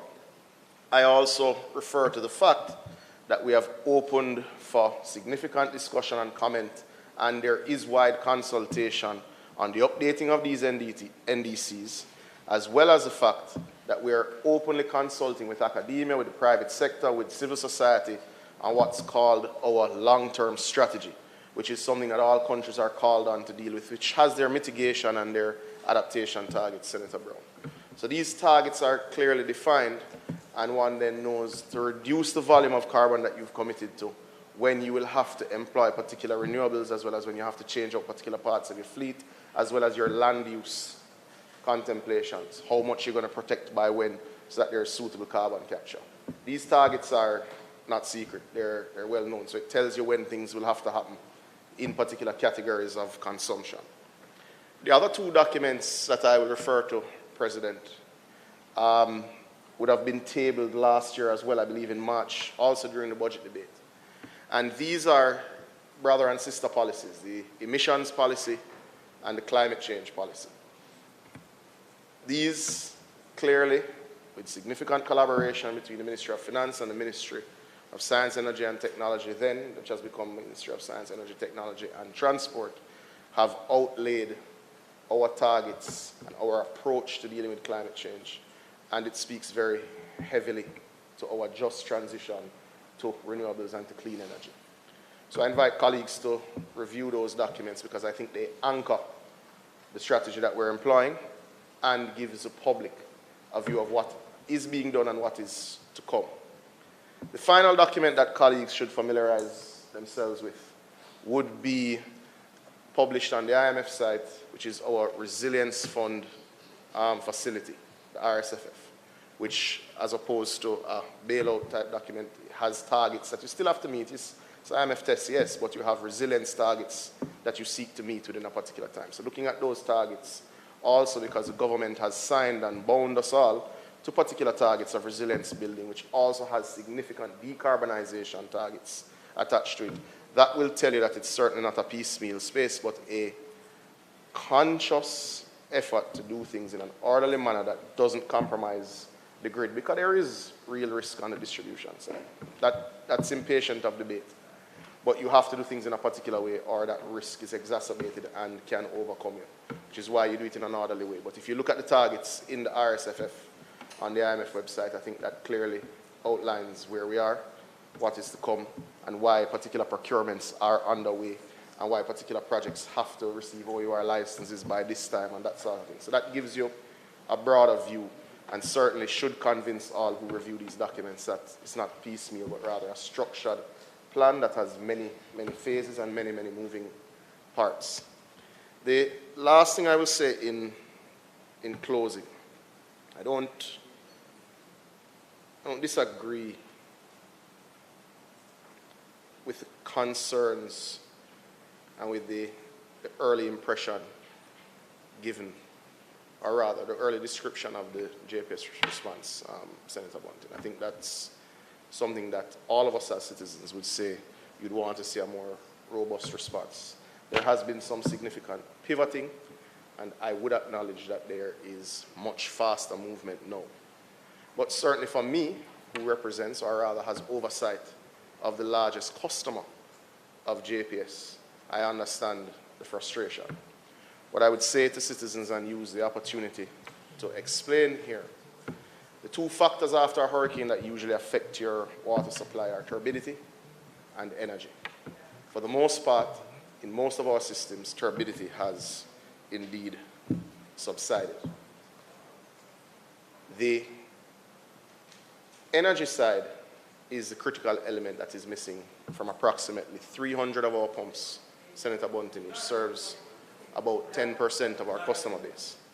Not necessarily our consumer base, because we know there's a difference between customer and consumer base. Now it's only about 600 pumps. It's only a bus can't drive over me.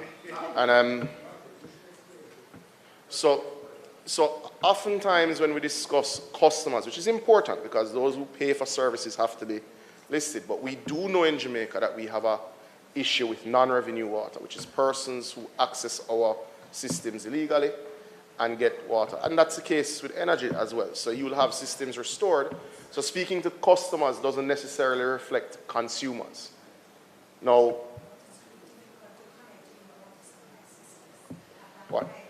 one disaster at a time. Let's deal with Berryland and we'll take that one on another time.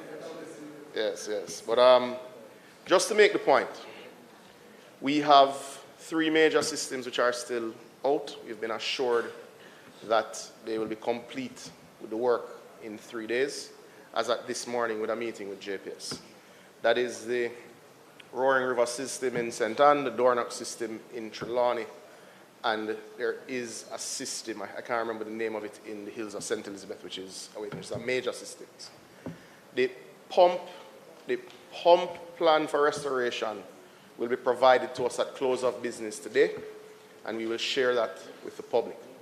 What I would suggest for persons to monitor very closely and for their own planning is that when JPS is restored to a pumping system, you have to give approximately 3 to 6 hours for water to reach, depending on your distance from where they are, because the lines are bone dry, having been out for some time. So the persons who are nearer to the water will get first, and their tanks and whatever will fill first while you backfill the lines. So persons can expect that it comes right after. I was just, are you speaking to the bill or are you giving an update on it? Speaking to the bill. I just stepped out a while, figuratively, and came back and you seem to be giving a... No.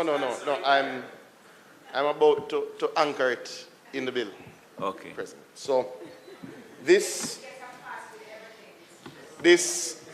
particular bill shows the critical nature, or reason rather, for onboarding of renewables at the household level, at the commercial level, and certainly at the national services level.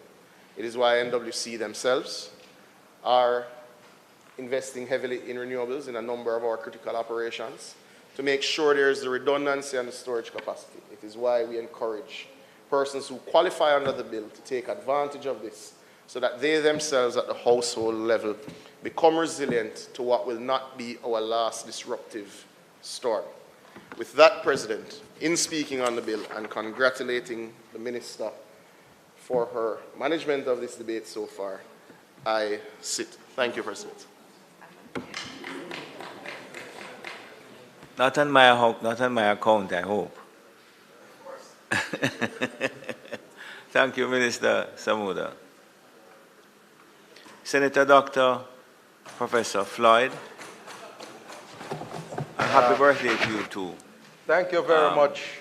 I didn't realize that you are a Cancerian. It seemed that it's a mixed month in terms of persons born here. Yeah, yes, Mr. President, but you are a Cancerian and I'm a Leo, you know. You're better. But, you know, a lot of great individuals are born in the month of July. Mr. President, I rise to make my contribution to the debate on this income tax amendment bill, and to say that as our leader of opposition business has pointed out, that in the general, we are not opposed to the legislation, and he has put forward some suggestion, and Senator Sophia Fraser-Binns have put forward a number of suggestions as to how to improve the legislation, because that is what we on this side of the House have consistently been doing, to criticize where necessary and to put forward solutions to improve the legislation. And I am happy Senator Samuda recognized that and has pointed out that, some of the suggestions that have been made thus far, are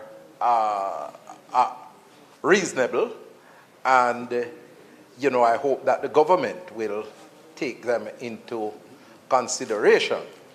Mr. President, I note the intent of the legislation and believe it has tremendous merit.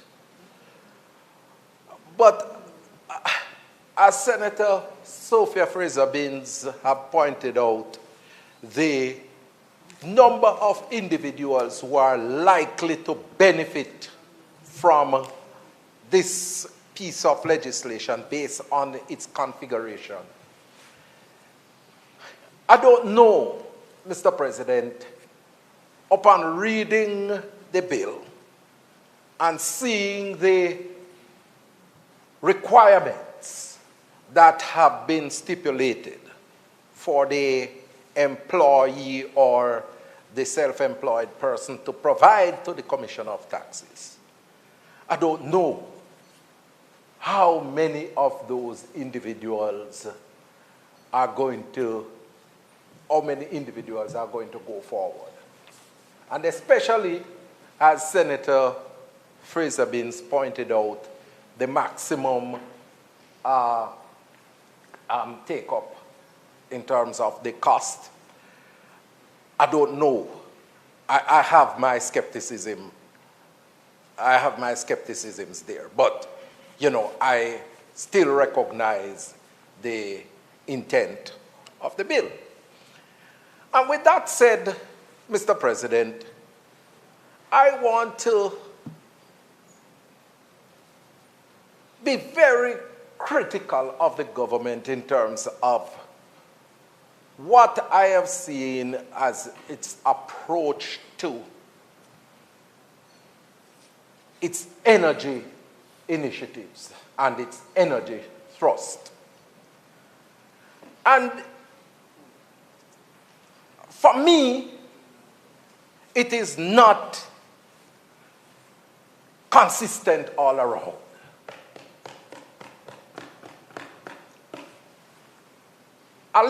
Give a little here, give a little there.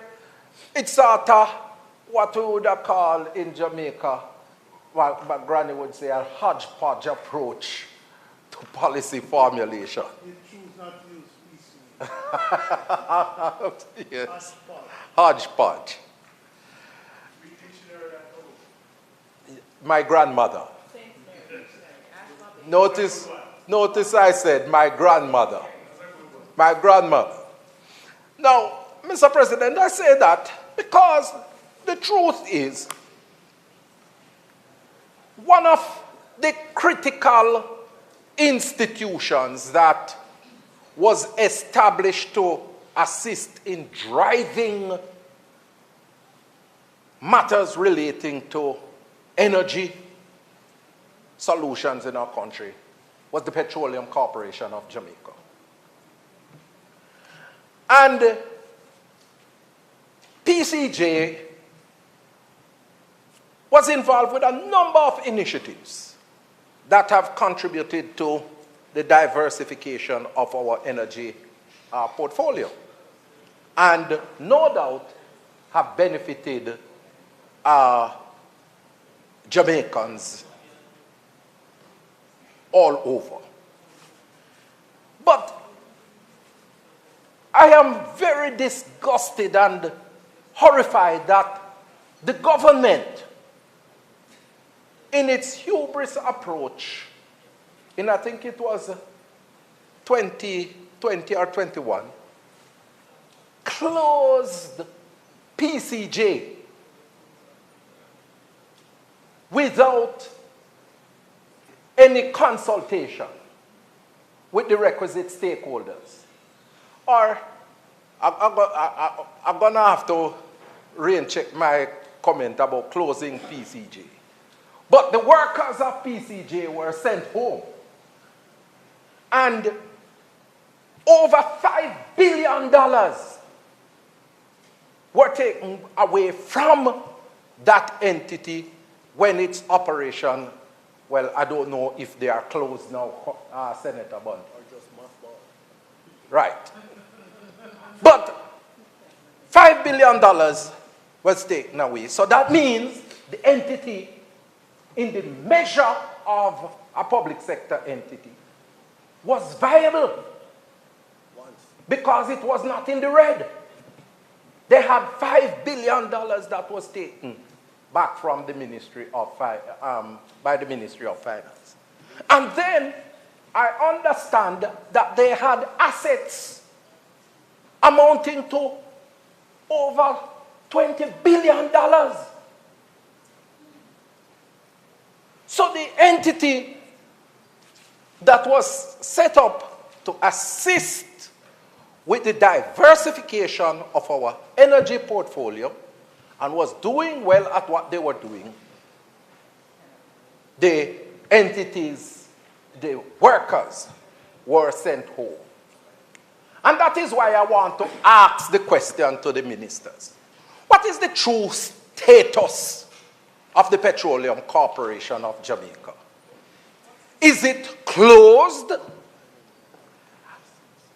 What has happened with the assets of the entity? What is, they own Fonthill property in St. Elizabeth, over 2,000 acres. What is the status of that property? That's the one with the No, that's the one where the oil is in. Okay, but there's one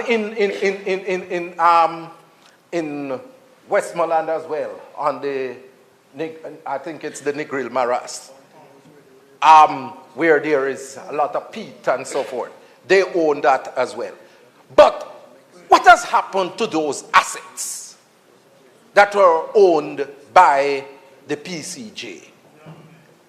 And I really would want to know what is the true status, because the government closed the entity and a lot of the professionals that were employed to that entity and had the knowledge and skill set to assist with driving the policy formulation and driving our thrust towards energy diversification.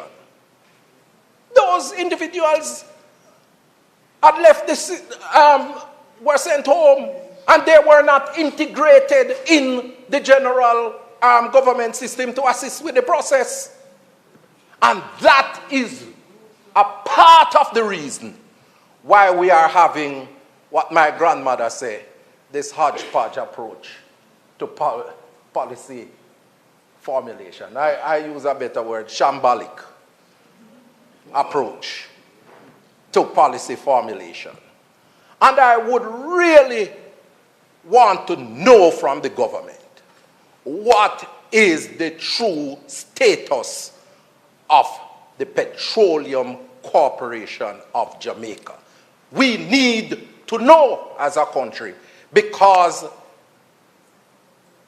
the workers were told that it was closed, but yet still information is available elsewhere that the entity has not been closed. So I want to know, and I'm asking through the official channel of the Parliament, what is the true status of the Petroleum Corporation of Jamaica? May it please you, Mr. President.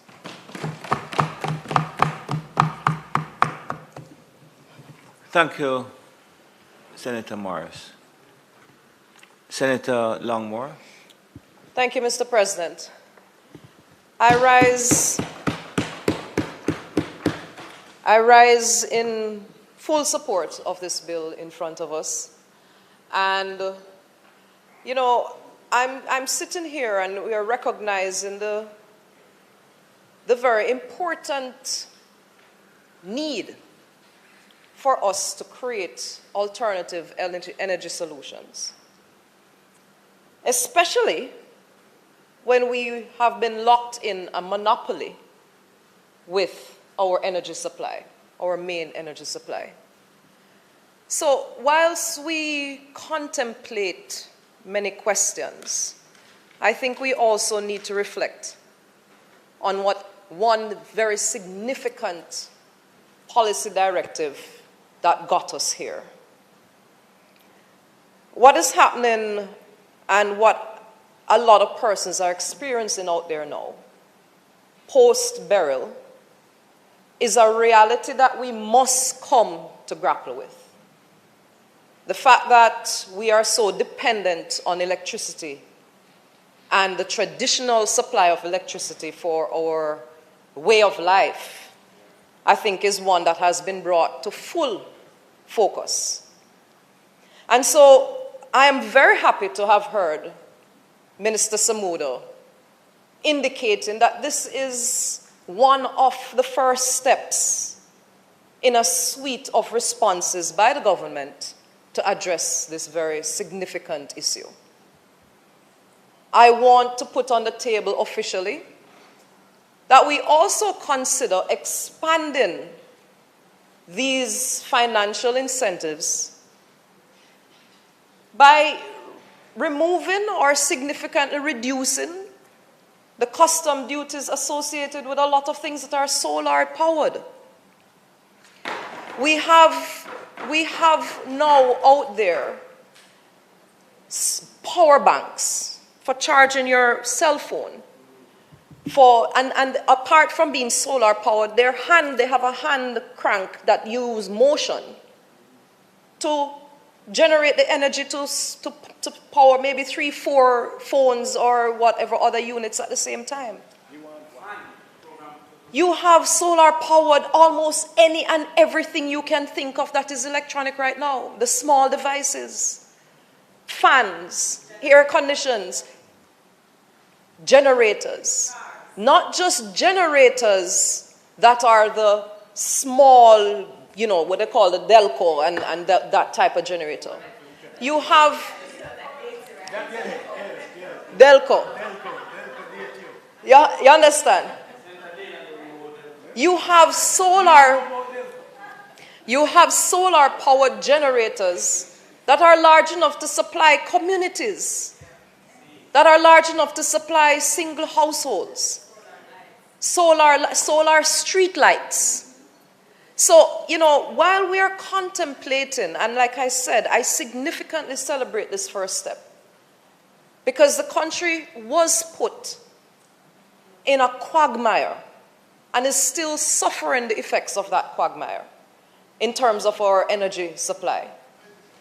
But let us consider that especially Senator Fraser-Binns, for those lower income households who this piece of legislation might not capture, that there are other incentives that we can consider.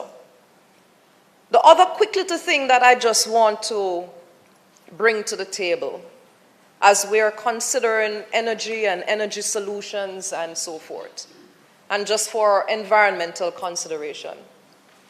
I just came across something that indicates that the city of Bogota in Colombia has been able to reduce their average temperature by 2 degrees by planting and vegetation. I think that as we are contemplating the realities of our climate, we need to start incentivize these mechanisms. We need to start incentivizing our rooftops having gardens, almost making it a part of our building structure. And just a little footnote, alternatively, Sweden one of the main ways Sweden sees to the clearance of debris and growth along its passageways is by using herds of sheep and goats, Senator Crawford. They use the natural things. Let me tell you, and very effectively so. So, Mr. President, I just wanted to add a few things maybe outside of the box, that as our climate situations become more and more dire, that we may have to go outside of the box to create solutions for. Thank you, Mr. President. Thank you, Senator Sapphire Longmore.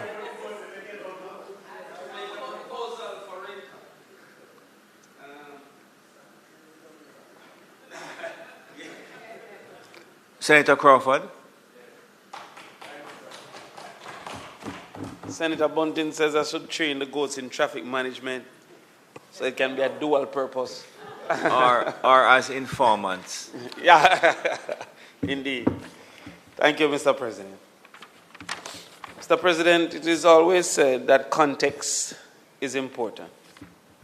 And the discussion we're having here today, there must be some context that is placed, many of which my Senate colleagues and my opposition colleagues in particular have spoken to. One of those, as was highlighted by Senator Longmore, is the context of where we stand with our energy provider. The simple fact that it is a monopoly and has chosen to act as such with the citizens for many years. But in addition, that it has started to act like a monopoly with the government as well. I have observed that the minister is finding it difficult, even sometimes to get the necessary information, and seem to be begging a meeting with some of his pronouncements, with the unfortunate approach from the JPS as if, since they are the king, they do as they feel and how they feel. It might seem funny to some who are political opponents, but it's a risk to the country if the JPS thinks it acts on its own accord and answers to no one. And that has given me great concern, because JPS, with the motive of profit, would therefore, I would suggest, prioritize profit centers in its rehabilitation processes. I'm speaking just on the knowledge of how profit seekers normally act, Senator Bunting. But there have been areas before that JPS had intended to close the entire area because of theft, not considering those who are willing to pay in those areas. No, you can blame Berry. But also you may delay that area until last. And some of those who are legitimate paying customers, South Manchester might be so. And then it might not be just theft, just the number of persons, the total usage of kilowatts. JPS then says there's greater profit to be gained to prioritize A, B, or C. So that is why rural electrification became very important, because it needed to build out that set of individuals that would not have gotten the access. Another context is the importance of electricity. They said many of us here would not know about 1988 and the realities of 1988. But the dependence on energy were not the same in 1988. So even if it took multiple weeks, the displacement was not equal. And I find great disrespect in an advertisement from the JPS that have stated that you soon get back to your TikTok, as if that is the central concern. I can speak to many small chicken farmers that have lost their chicken due to no ability to freeze it. 60 chicken, 80 chicken, spoiled. And persons may say, why don't give it away? Well, they only can give away enough to cook that day, because nobody has the ability to store. And that has caused for many to be incapable to restart, because all they had been lost. There are others, Senator Abka, who should have killed the birds at 6 weeks, that have kept them alive to 9 weeks with the expense of feeding them. Huge birds. And then those birds are not as tender. They're moving to turkey status. And the coop that should have generated a turnover to where their new birds is 3 weeks to catch back to school at 6 weeks. Yes. That coop You know that thing. cannot be used. You know that. In addition, there are some who are egg farmers. I don't know none of them. Whose birds, yes, you know none of them. To lay effectively must eat for 16 hours. Yes. And so the bird eats when the light is on. Presume it's time to sleep when the light is off. So they're constantly sleeping now? And not eating. The newspaper has reported that the layer industry has lost up to 30% of performance, not due to death by hurricane, He who feels it but due to electricity outage, which is reducing eating time, temperature control. And then there are some elderly who depends on refrigeration for their medicine. Yes. So an ad that say you soon get back to TikTok. It's trivializing. I don't reach the bartenders whose liquor that was on ice on the fridge has now been spoiled. And some of us here with a little savings won't understand how impossible it is for these day-to-day survivors to restart when they lose their one-day effort. And so when I hear this, you soon get back to TikTok, it hurts me because it shows that these people have limited understanding of the impact and importance of the people who have a bar. Thousands of people. But also those who had planned their own robins. And buy up stuff and promote and pay for advertisement.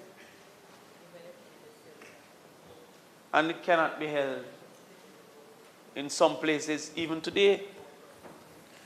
I visited St. Elizabeth yesterday and was invited particularly to an area called Crawford Mountain for some reasons unknown to me. There was still falling poles and falling lines. Not just a lack of electricity, but the dangers. There was still blown off zinc itching up on some wires. And I am not going to buy the argument that we transfer the blame to the worker, oh, they're putting in effort.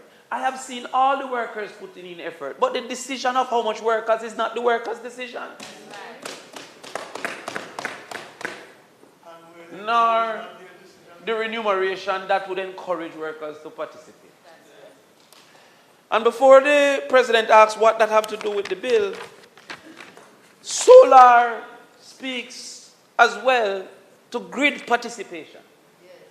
Because there is now a motivation among many for grid separation, that we cannot depend at my farm and at others on the grid. So we should now invest in solar. And not only invest in solar, at my original investment was what you call grid tie. But now go to total separation, which means batteries. Indeed, Senator Bunting, we need to understand the total direction of the government so that we can analyze the first step. The first step needs to be analyzed in the general strategy. Our athletes are now at the Olympics to deal with it in the way that we have always dealt with it. Speedily and not JPS-like. They don't need batteries. But in an 800 meter, there is a first step strategy that is different from a 100 meter. And you can critique the first 10 meter if it's a 800 because you're saying why they're running so slow or running so fast, knowing what the total is. To put something as a first step without the total, we don't know what is going on. Because we don't know if it's 100 and it should be full speed, or if it's a 800 and it should be chuckling and watching, or if it's a 5,000. It is just being put in front of us here in a piecemeal way. And this piecemeal way calls for us to wonder if this is the first step, how far is the government considering to go? Because net metering would create greater buying than net billing. If there is a fair price at net metering, it also creates great savings because the battery component is the most expensive part of the entire investment. The storage is a more expensive venture than the production. But with that, Senator Bunting has made a very important intervention. The average fixed cost changes when those who are able to afford remove themselves from the grid. So there's the variable component of the energy consumed and the fixed component of the grid maintenance. The problem, Senator Scott Motley, is that the grid maintenance isn't averaged by the individual, one come off and one stay on. It is averaged by the kilowatt usage. So when the large ones come off, each one is equivalent to thousands of small ones. And there's now, as you said, great motivation, especially with LNG, and they're going around and seeking clients. There's great motivation from the hotels. There's great motivation from the food operators. And there's also great motivation from homeowners who are well. The other concern, therefore, is how do we ensure either access to grid separation for those who are of lower income, or maintain grid participation for those who are of higher income. And this bill don't differentiate nor separates that. But instead, it gives a continued approach of curtailing instead of encouraging. There is a current with net billing that limits you, Senator Bunting, I think, to 100 kilowatt if you are a company, and then even less if you are a household.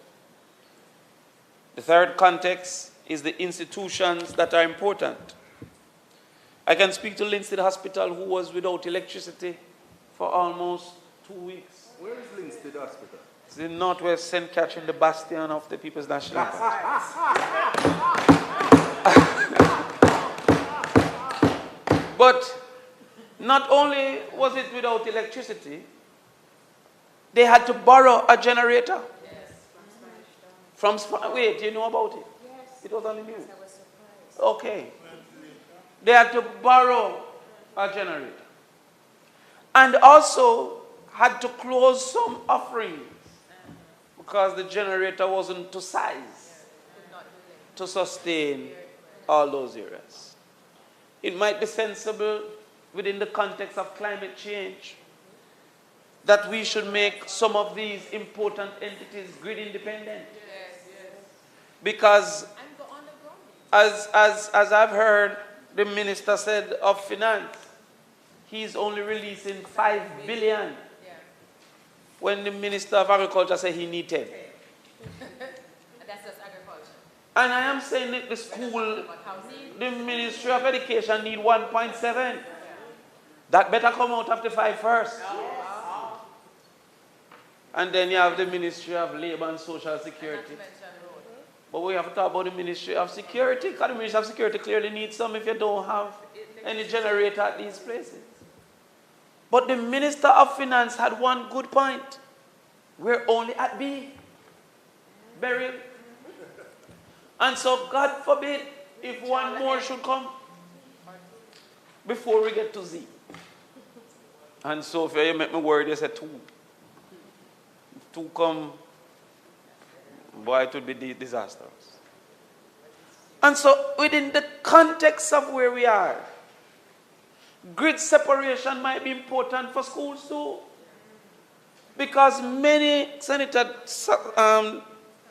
Dynamite, summer schools were postponed for summer.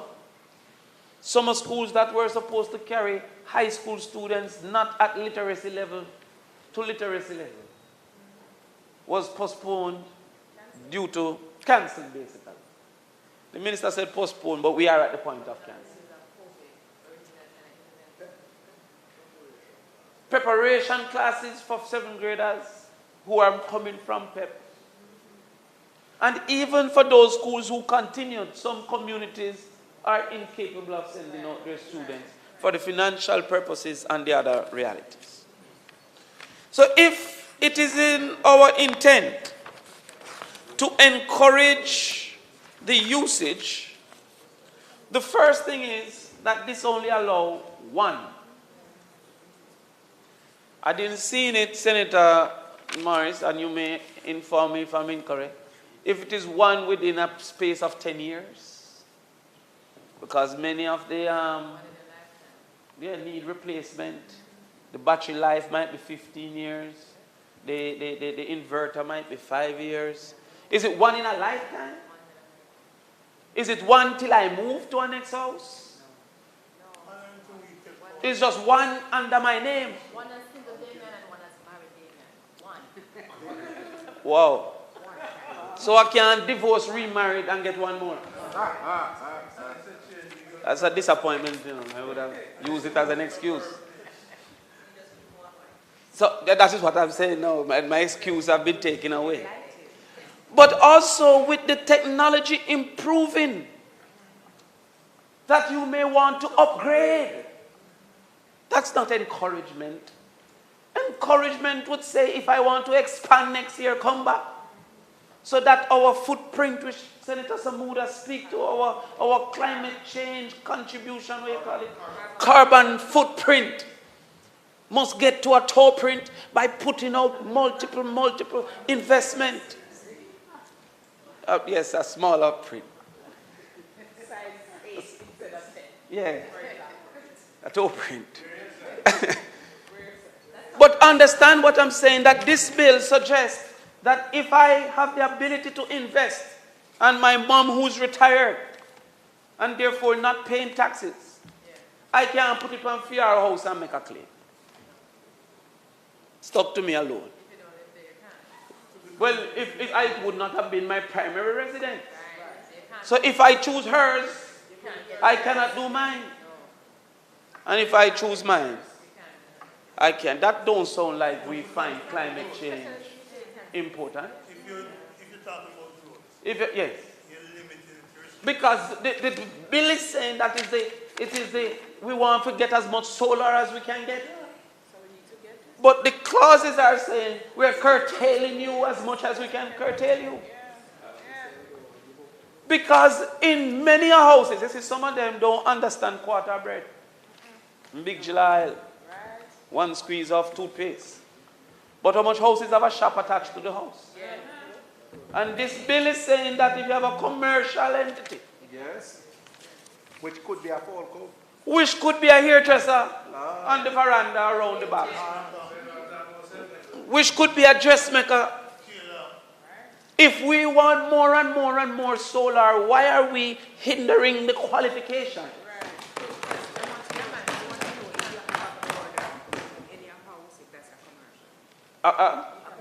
Yes.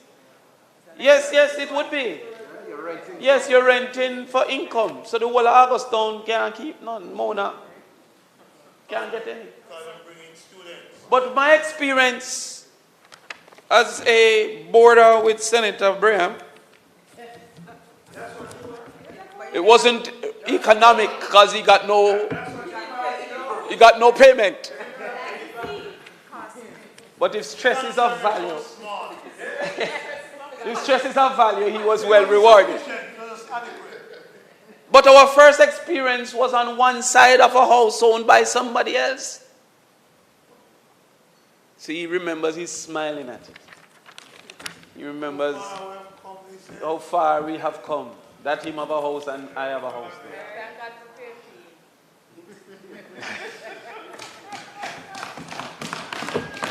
I will not allow such brave slander.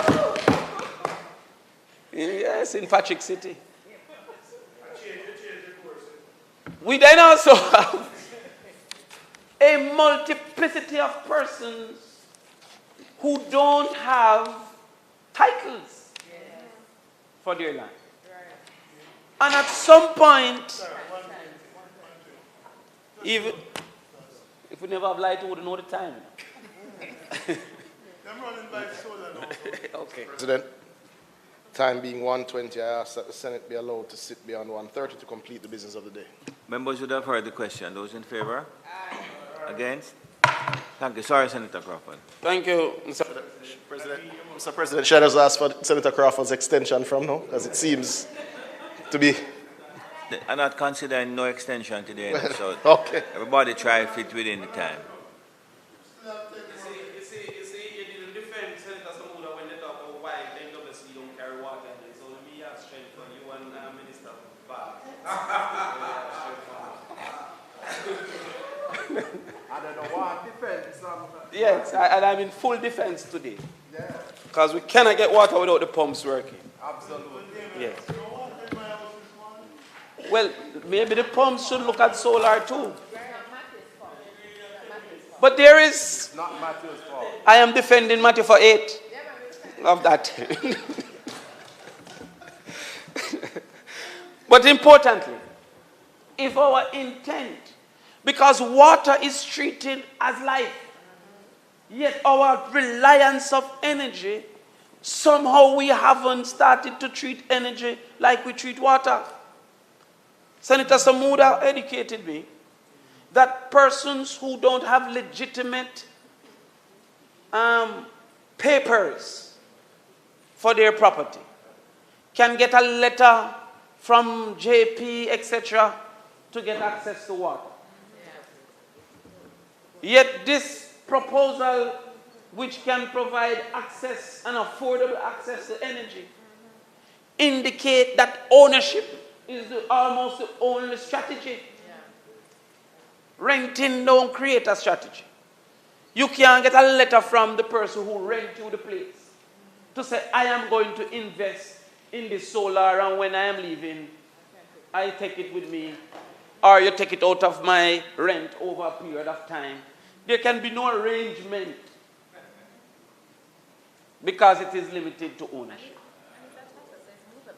It is movable. They don't have solar, you know. This president don't have any solar. Yes, he doesn't believe in climate change. That's you see here that the taxpayer or any other owner of the taxpayer's principal place of residence made payment in respect to the purchase. Now, I wanted to understand if this meant that if a couple exists, Senator Bunting, could both individuals make a claim up to the maximum? Or is it one individual that could make a claim? So the maximum is 1.5, I think it is, or something like that. If I'm 750, could my wife be 750 and the two of us claim? Or is it one that can claim, even though we share a household and we share the income? We have to check that. That is my, I need to understand that. Because I think Uncle Ransford Graham have set all the JLP on me with this married thing. It's a lobby, constant lobby. All components of the system. And I appreciate Clause E because it is grandfathered in for the 2023. That persons who have done in 2023. If a person currently have solar that has been before, are they able now to do their first new one under this system? And would they then qualify under this new system? That is important for us to understand as well. So, in general, I think that those concerns are important, in particular separation of school, police station. They might be off-grid by us having full solar, maybe the government's intervention, schools in particular. And there are still communities that have received restored electricity that is still undependable. For some reason, it cut off every day. And also, where do we lie in the total realities of our society as it relates to JPS role, the grid participation, grid separation, and how people go about that. So these are the general concerns, Mr. President, that we have, and we hope that those will be rectified before the implementation. Thank you. Senator Crawford, when you said, what is the phrase that you use? Grid what? Which is when you are generating sufficient electricity that you can come off of the grid. Senator, Minister?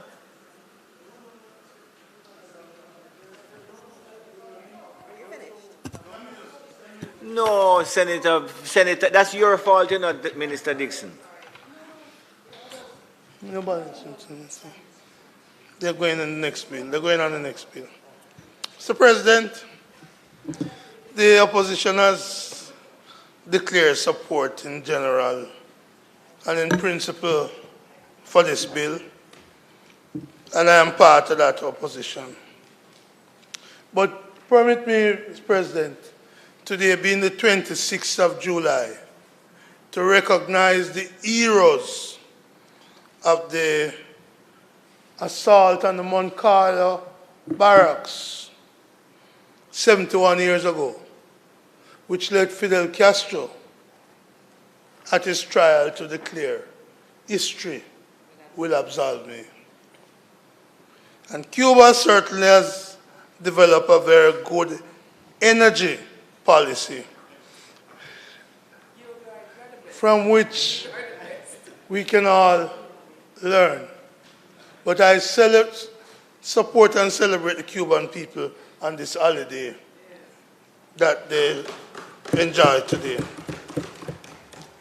Mr. President, having put the Moncada barrack attacks out of the way, what I have not heard in this debate from the government is how many persons will benefit from this. Because you must anticipate it. It was pronounced in the budget last year, and if it comes this year, taking into account some of last year, the government must anticipate a revenue give back, as Senator Gill described it. Or will this be a nice, well-intentioned bill like the one last week, but have no effect? And there can be no doubt that those who are able to go solar benefit. I've seen businesses, church, individual workers who are able to afford it, pay costs, who survived the hurricane and was charging people's phone because he had invested some of his redundancy money or some of his retirement money into solar roofing. and he lives, John Gabby, near Farmtown in Northwest. Also, Bonnie Brown, a chief delegate of mine, who lives in Brownstown, an electrician who invested several years ago. And they speak of the success and the benefit of going solar. If you're going to give back to more than you're giving back. I don't know how many you're giving back to. We're picking a number out of that because the conditions that Senator Bunting, Senator Murray, Senator Crawford pointed out, Senator Fraser Binns, are so, it's like the red tape. And what is being asked for is the red carpet, not the red tape. Too many loops to overcome. This is like the 100-meter hurdles. If you slip, you're going to fall. And so, I'd love to know how many persons are going to benefit. What's the give back, so to speak? Because you see, President, there are those who argue that this is the first step. No, this is not the first step. Renewables. This Senator Samuda, maybe just a small step, a tiny step, a beanie step, but it's not the first step. Oh. If the member wants to yield, fine. If not, yes, go ahead. And I'm not going to direct. Go ahead. No, so I did mention that the grid is supplied by 15% renewables already. I made the comment in terms of first step related to the income tax beneficiaries for households. That's in the context I made it. But since the people of Jamaica are listening to us in this debate, it's important that they know that this is not the first step. And you have clarified that what you meant. It's a small step. But when we look at Wigton Wind Farm and the solar project in Clarendon and Westmoreland and the efforts of previous governments to take us to renewables, you know it's not Senator Langmore who's not here. It's not the first step. And it's important to correct history. There are many efforts put in by successive governments to move us to a higher level. The criticism made in the other place by the Shadow Minister on Finance, Julian Robinson, is that for the 8 years of this government, its approach to renewables have been too slow, and that the momentum leading up to 2015 has been lost. We want you to be excited like Kamala.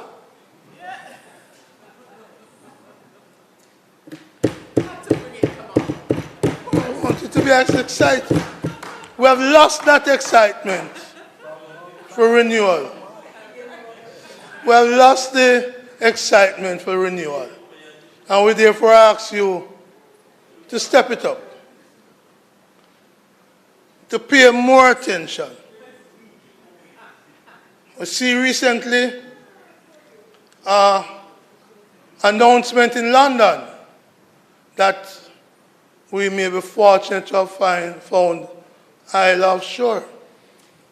It's a pity the announcement was made in London and not in Kingston. And I don't know if they were paying homage to you, Senator Samuda. Our Julian, Marky G. born near Augustown. Not only that him born near Augustown, he has no more favorable rating than Andrew Goodness. Let that sink in. Let that sink in. Where's Charlie? Because Charlie used to beat up Marky British. But the more you beat up Marky British, is the greatest favorable rating win. Mr. President, I just want to, in closing, address a point raised by my colleague, Senator Cavan-Gill. It would be good if more workers than Pecos and Bonnie and a few others work in the bauxite sector, fairly well paid through our efforts. And I use our meaning, not UAW alone, you and mine. And, you know, Mr. President, yeah. So we have, and our other friends, yes. So we have worked to make those workers be relatively highly paid, and can get there. They have shown the way that is possible. But I would not describe what is in this bill as any great benefit to the workers of the country.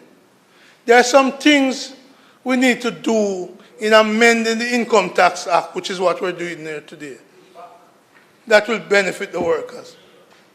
And I outlined 3 things for consideration by the minister. So when the minister comes next year to make another announcement, like he made this one last year, he may consider them. First, the minister. Workers represented by Senator Gill and I, who get uniform and laundry, still get the same tax credit as when Omar Davis was Minister of Finance. That's a long time ago. I invite Senator Gill's support to call on the Ministry of Finance and the Minister, our friend, to make a give back to those workers whose uniform and laundry are taxed. Raise the threshold for them. Second issue that would benefit workers, Mr. President, if we're really talking about benefiting workers, is the issue of a 1971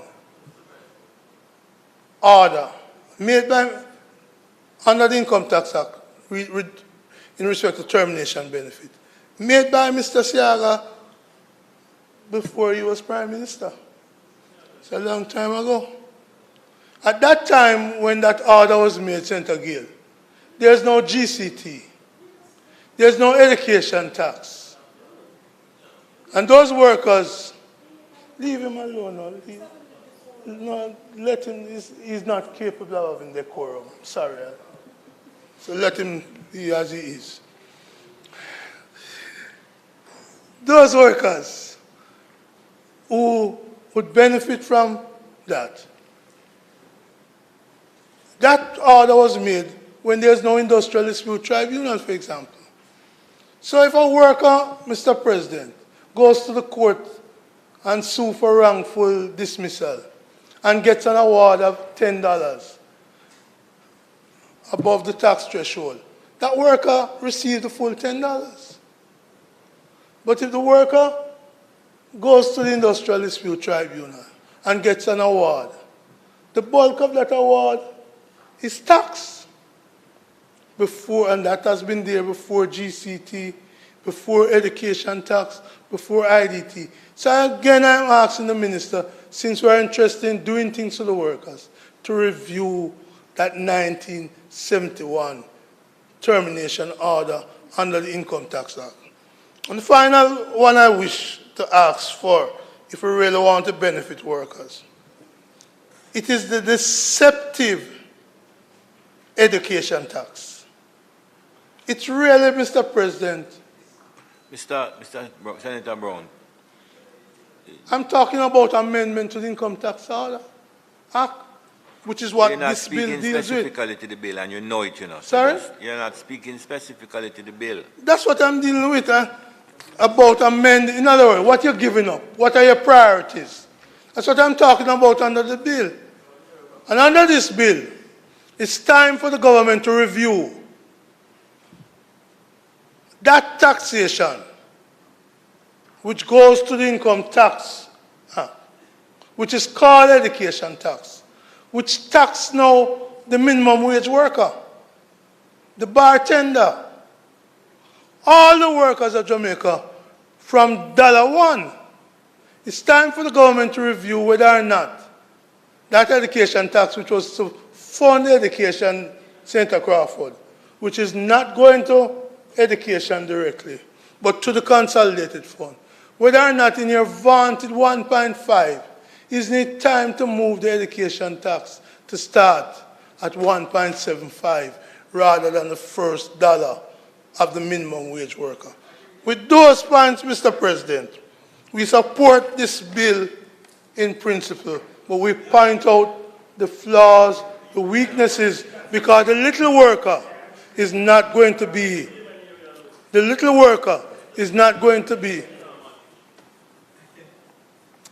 lack of decorum continues, Mr. President. The little worker is not going to be the beneficiary of this. And so again, I close with the question I asked. How much are you giving up? And how many people in reality will benefit from this? May it please you, Mr. President. Thank you very much, Senator Brown. Minister, 1 minute. Anybody else? Nobody else, please. I beg. Thank you, Mr. President, and thanks to everyone for their contribution on this very exciting bill. I didn't know it was going to be this exciting, but I guess solar is. It's the I thank you for your contributions, and I did, as usual, listen to what you had to say, and I will respond to the ones that are relevant to the bill. There were a lot that was said that's not related to the bill, and so I'm going to focus on the ones related to the bill. There was a discussion around lower income residents and individuals and whether or not they have been thought through and thought about, noting, and also there was one that related to that in terms of NHT schemes and whether or not persons can benefit who live in NHT schemes. And it is, what was it?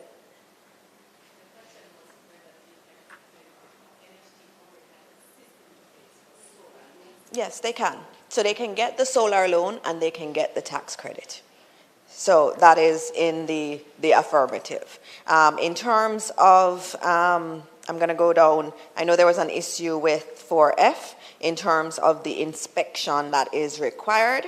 And just to note that this is something that we really insist on because it is obviously something that's electric. It's going to be powering your house. We have to ensure that it is implemented. The question that came up, the question that had come was also whether or not it also added to the costs associated with the individual. And as you would know from the bill, the costs that are contemplated are the purchase, the delivery, and the installation of the system. And what we are putting on the table is that that is broad enough to also cover the cost of inspection. And we will follow up to ensure that that is also contemplated going forward in terms of the administration of this initiative. In terms of small businesses, that was a good point that was made, and it is something that we will obviously look at in terms of incentives for small businesses. We all agree that small businesses are the engine of growth in any country, and so if we are looking at renewables more broadly, small businesses are an area that we also do need to contemplate. So we agree with you there. There was one point that was made about, only 1.2 million. Shouldn't it be more? Could it be more? Of course, it could always be more. But we also believe very much in fiscal prudence. We think that right now, we know we can afford 30%, a 30% tax credit, and that is what we have implemented. Yes, we would love it to be 50%, maybe even up to 100% tax credit, but at this moment where we are trying to be as fiscally prudent as possible, we felt that 1.2 million was what could be afforded. And I know there was at the end a question from Senator Brown in relation to what are we giving up. In terms of the Ministry of Finance's estimates, they had estimated that it would be about 100 million in tax revenue each year. It could be more depending on take-up, but it was 100 million that was contemplated. They saw 120 households per year taking it up, but of course that could increase. 120 households, so that could be, each household has 4 to 6 people, so about maybe up to 600 people really benefiting from it per year. Going back through the questions that were made, there was one in relation to why does someone have to have their property taxes paid up in order to benefit. And I would just note that in terms of the Tax Collection Act, in terms of the Income Tax Act, and in terms of the Fiscal Incentives Act, that principle of not being in arrears when you are benefiting from a tax credit is mandated. And so they are acting consistent with those pieces of legislation.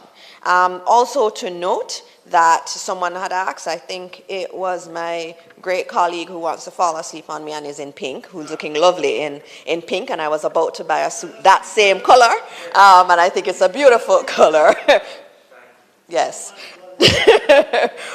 But there was a question about, if you had an older system and so on. Upgrades and replacements are contemplated in this bill. So not to worry, upgrades are.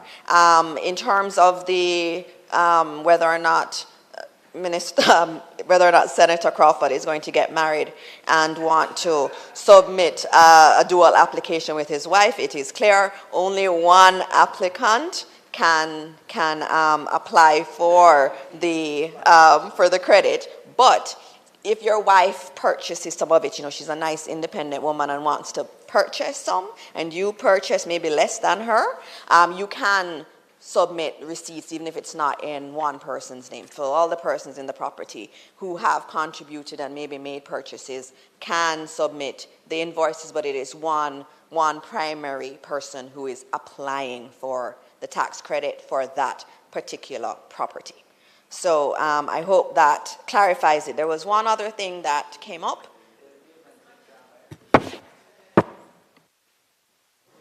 Go ahead, Senator. Yeah, she has yielded to you now, so you can ask. Thank you, Minister. Thank you, Minister, for yielding. But just following up on the question raised by Senator Crawford, was if he uses the tax incentive before he gets married, and then gets married and he moves to another home, whether he can apply again. I'm sure he's going to take his solar panels. He's going to take his solar panels with him and have his 2 wives with him. But as the principle is, well, he was speaking earlier about 2 wives, but I know the church I go to is only one. Only one spouse you can have. But in terms of it's...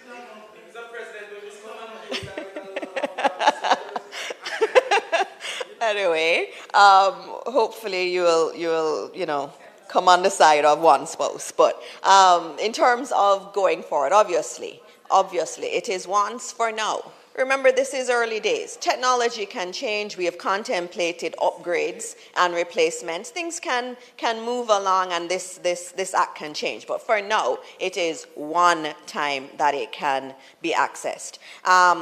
In terms of the piecemeal, I heard that word, and I heard hodgepodge. Those were words I used to hear from my grandmother a lot too. But piecemeal, has many different definitions to it. One of them is step by step. I would never describe what we've done as piecemeal, and I cannot. Because when I think about it, and you look at the actual facts on the table, solar systems. So you spoke about individuals who are in the solar installation business and in purchasing those systems. Solar systems are exempt from GCT. And there is also a suspension of duties upon importation. So for those who are in the business of supplying solar panels, there are some incentives that are there already. In addition to that, these businesses can expense all of the costs that are associated with providing these items to their customers. So that's a very good incentive for anybody who has a business, knowing that you're allowed to expense your costs, is a benefit. In addition to that, I spoke about earlier, reducing corporate income tax for independent power producers, and therefore for those who are producing 75% or more of their energy using renewables. So there are many, many different things that are being done. So the independent power providers have gotten an incentive. The companies that are selling these solar systems are getting incentives. And now what we're looking at is how can we incentivize households? And you have also said maybe the next step has to be how we incentivize small businesses. And so for me, this is a step-by-step process. I would never call it piecemeal.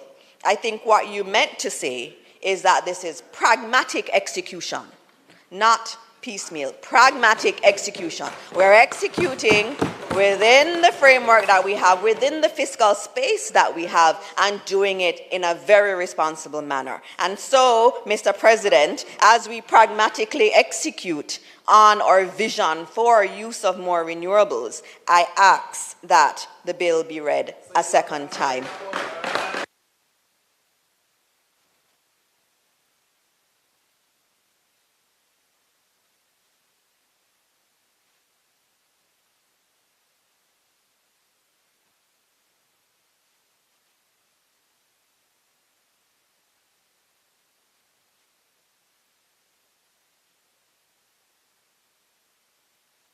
Mr. Bunting, please stop distracting me.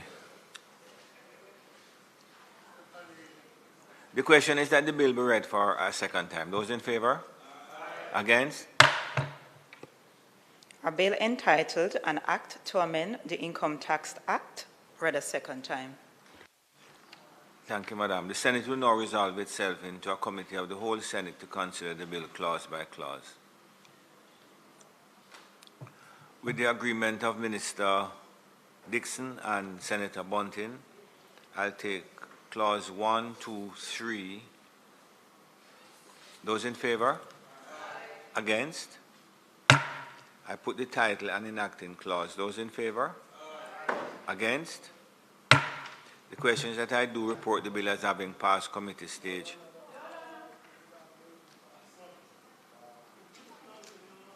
What, Senator Bunting?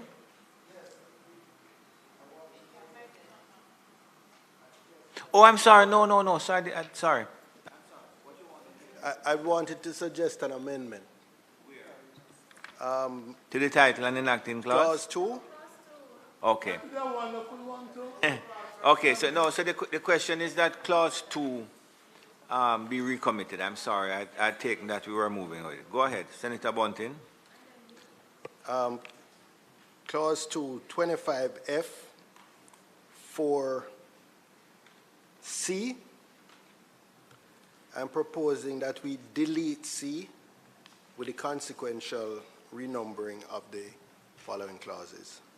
Because I really think it is an unintended consequence, and it is going to all those self-employed persons who Senator Gale was lauding would potentially benefit from this.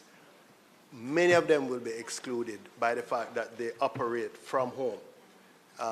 And I don't think there is any great risk to the tax base to allow those people who have a little shop, who have dressmaking, who do nails, etc., etc.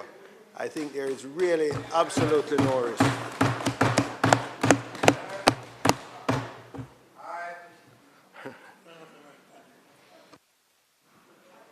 Senator Bunting is making a proposal for an amendment. Minister, are you prepared to entertain it? Do you want to respond to him? Sit.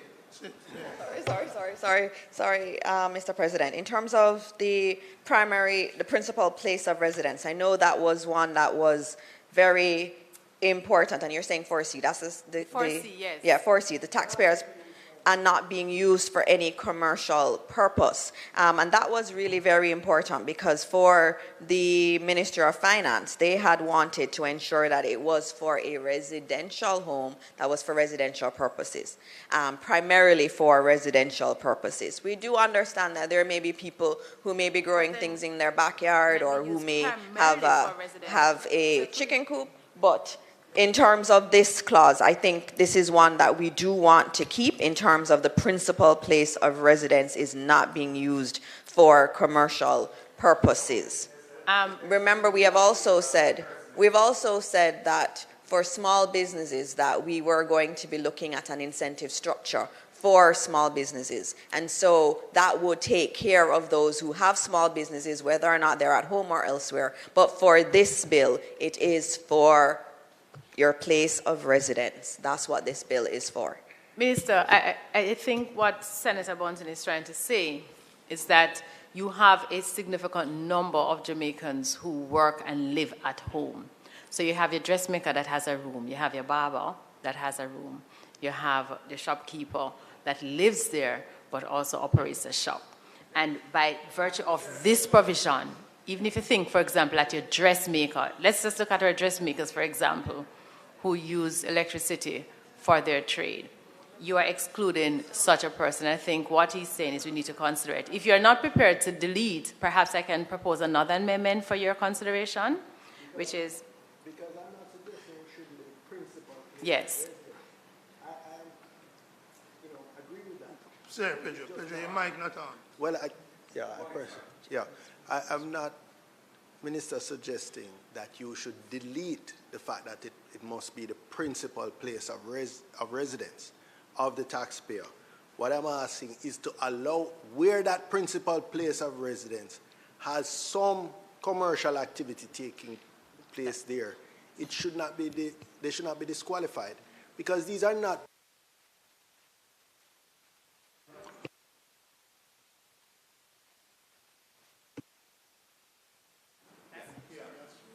I'm saying we're not talking about persons. No major business, not even medium-sized business, would likely have the principal place of residence of the taxpayer being there.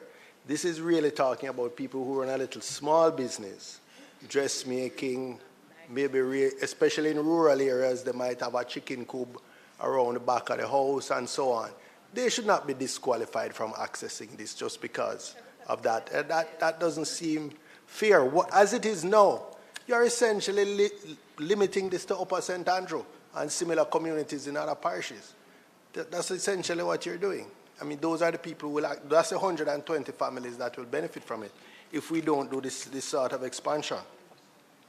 And just while I have the mic, just for clarification, I note under the definition of solar photovoltaic system, batteries are not specifically named. Is that deliberate because you wanted to exclude that? Or in the definition of solar photovoltaic system, the last page 5, the only thing, the definition on page 5.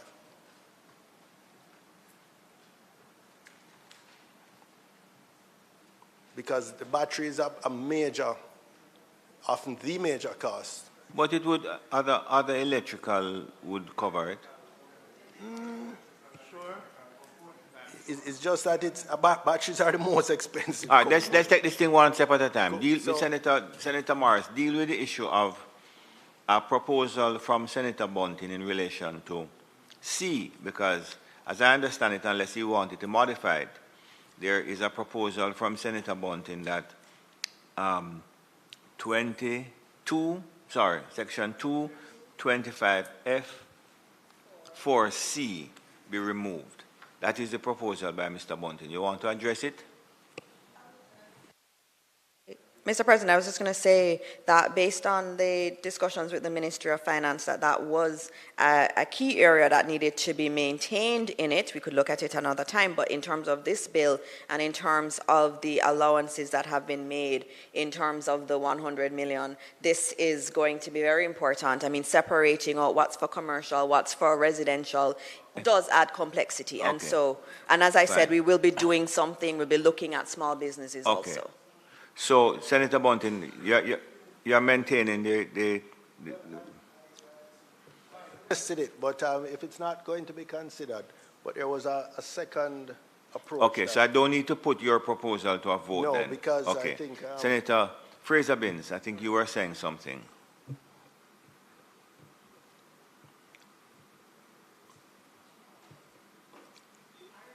No, Senator, you were saying something, Senator Fraser-Binns? Yes, I've lost that, but I do have something that Minister did not address that I'd like her to... Hold on, no, so in relation to C, you're moving on from that? Yes, if I remember the proposal. So you have something else to ask the Minister about? In relation to B. B, yes. The taxpayer is an owner of a taxpayer's principal place of residence. Yes. Okay. Minister, I had mentioned earlier about the whole ownership structure in Jamaica.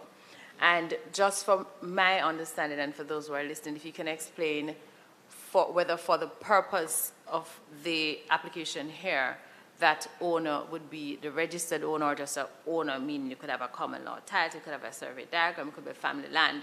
Can you just explain what is meant by owner here? Assuming that this means, well, I'm not assuming. What I've been told is that it relates to registered owner. That is what that is meant to mean. Yeah, and I agree. You know, in Jamaica, there are many different claims on properties. There are many different ownership structures, and it can be, you know, it can be complicated in terms of drafting these bills. And we have to be obviously mindful of all of those structures that we do have in Jamaica. In terms of this particular bill, which is, as you said, some people have said, you know, it's a part of a broader approach. It is a start in terms of on the residential side giving tax credits. It's not something that we tend to do in terms of these types of tax credits. And so, you know, this is a start. It is a start in terms of the tax credits. There could be adjustments that could be made in other parts, but I do believe that we need to give it a chance to see how it plays out, to see whether or not we can actually have this work and start giving some tax credit to some individuals. And over time, we can look at whether or not we extend certain definitions. Right now, it is defined as those who are registered owners. And you can be, there can also be owners of unregistered land, that is covered and that is understood in the definition too. It's not, which is where I want to head, because again, using the example of energy, and I understand it's the first time, and we have to take it in phases, but we also have best practices that we can utilize when we're making these bills. And I would suggest, Minister, that we could look at the National Housing Trust model, because it recognizes registered owner and unregistered owner. In other words, people who have like common law title, and there's a whole process that they go through to help them. And that's because we can't escape the fact that in Jamaica there are a number of homes that are family and generational land, and there is no dispute as to title. You know, and this is one of the things that NHD does, is when you apply for unregistered land, they can also help to facilitate you getting registered. These are things that we can look at. So I would prefer, Minister, that we do not put ourselves in this tight hole to say you have to be a registered owner, but at least there's some consideration that is given so that when the application is done, the person reviewing the application can look at the nature of the ownership, because once you can prove ownership or a good root of title, then I think that ought to be a consideration and not be limited just to a registered owner. I know I'm not asking for an amendment, I'm just saying it's something to consider when you're giving your policy directive. Thank you very much, Senator Fraser-Binns is not asking for an amendment. So I can now put Clause 2. Those in favor? Against? I put the title and enacting clause. Those in favor? Against? The question is that I do report the bill as having passed committee stage without amendment. Those in favor? Against?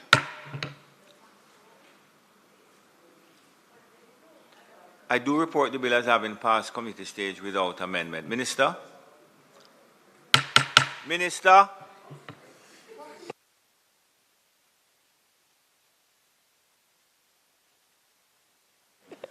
Thank you, Mr. President, and thank you. Mr. President, I ask that the bill be read a third time. Thank you. The question is that the bill be read for a third time. Those in favor?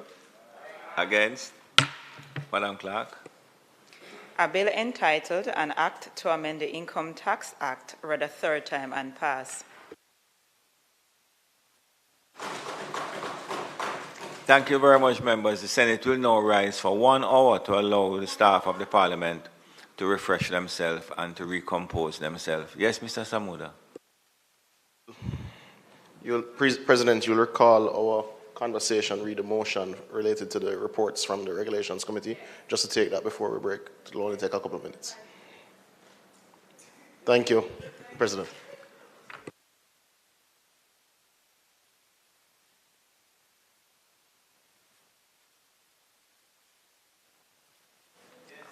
Yes, Senator Brown. Mr. President, I move for the suspension of the standing orders to enable me to take the motion of which I gave notice earlier.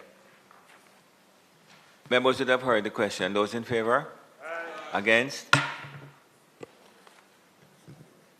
Mr. President, I will take my cue from what has transpired earlier and the suggestion that this matter should not detain us. But, Mr. President, at least not for too long.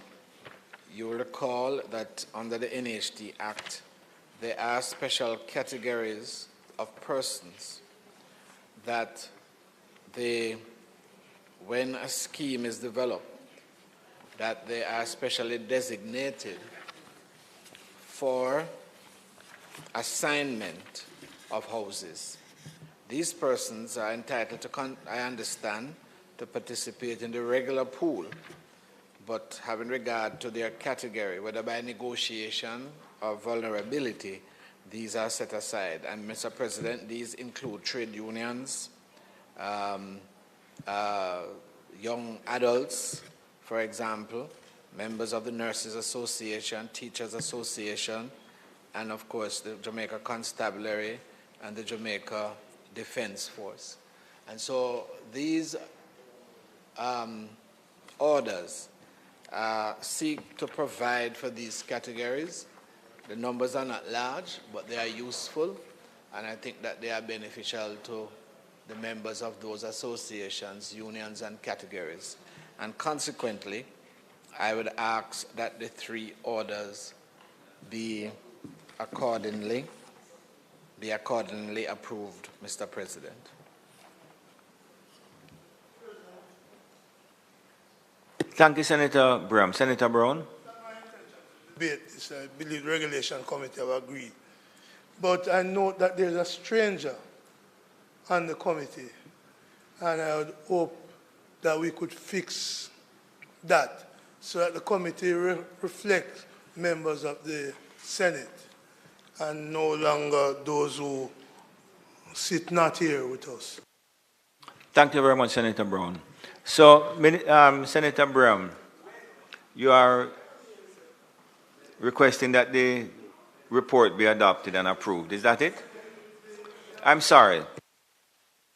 Yes, Mr. President.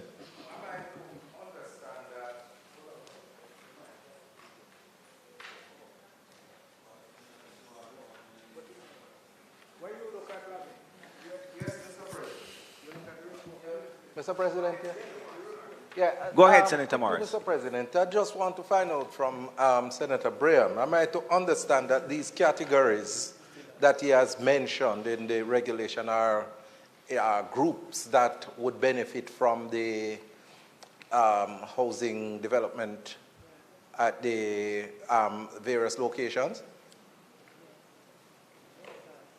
Yes? That's how I understand Well, it, yes? I mean, if so, Mr. President, a critical... May I assist the chairman of the Regulations Committee and indeed Senator Morris? So every time these do come for review at Cabinet, I have been advised that it is the policy of the NHT to include allocations for the disabled community, and they reach out for every development, but it doesn't need to be gazetted in that way for these. So just because as a matter that we've discussed in the past, just want to assure you that it is indeed covered in policy of the organization, and there are special allocations made. Thank you very much. Senator Braham. In due course, no doubt. So yes, Senator Braham. Yes, Mr. President. Now that the debate has been closed, I would ask that the motion be approved. Those in favor? Against? The question is that the issue of the item questions and answers to questions be recommitted. Those in favor? Against? Minister. Mr. President, the time being 2:07, I now move that the Senate be allowed to receive answers and questions at this time. Those in favor? No, sir. Those in favor? Receive and answer questions. Apologies. Those in favor? Against? Senator Fraser-Binns.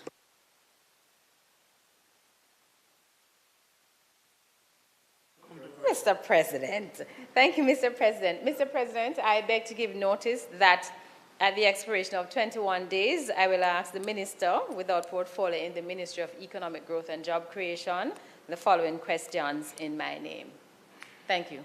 Thank you very much.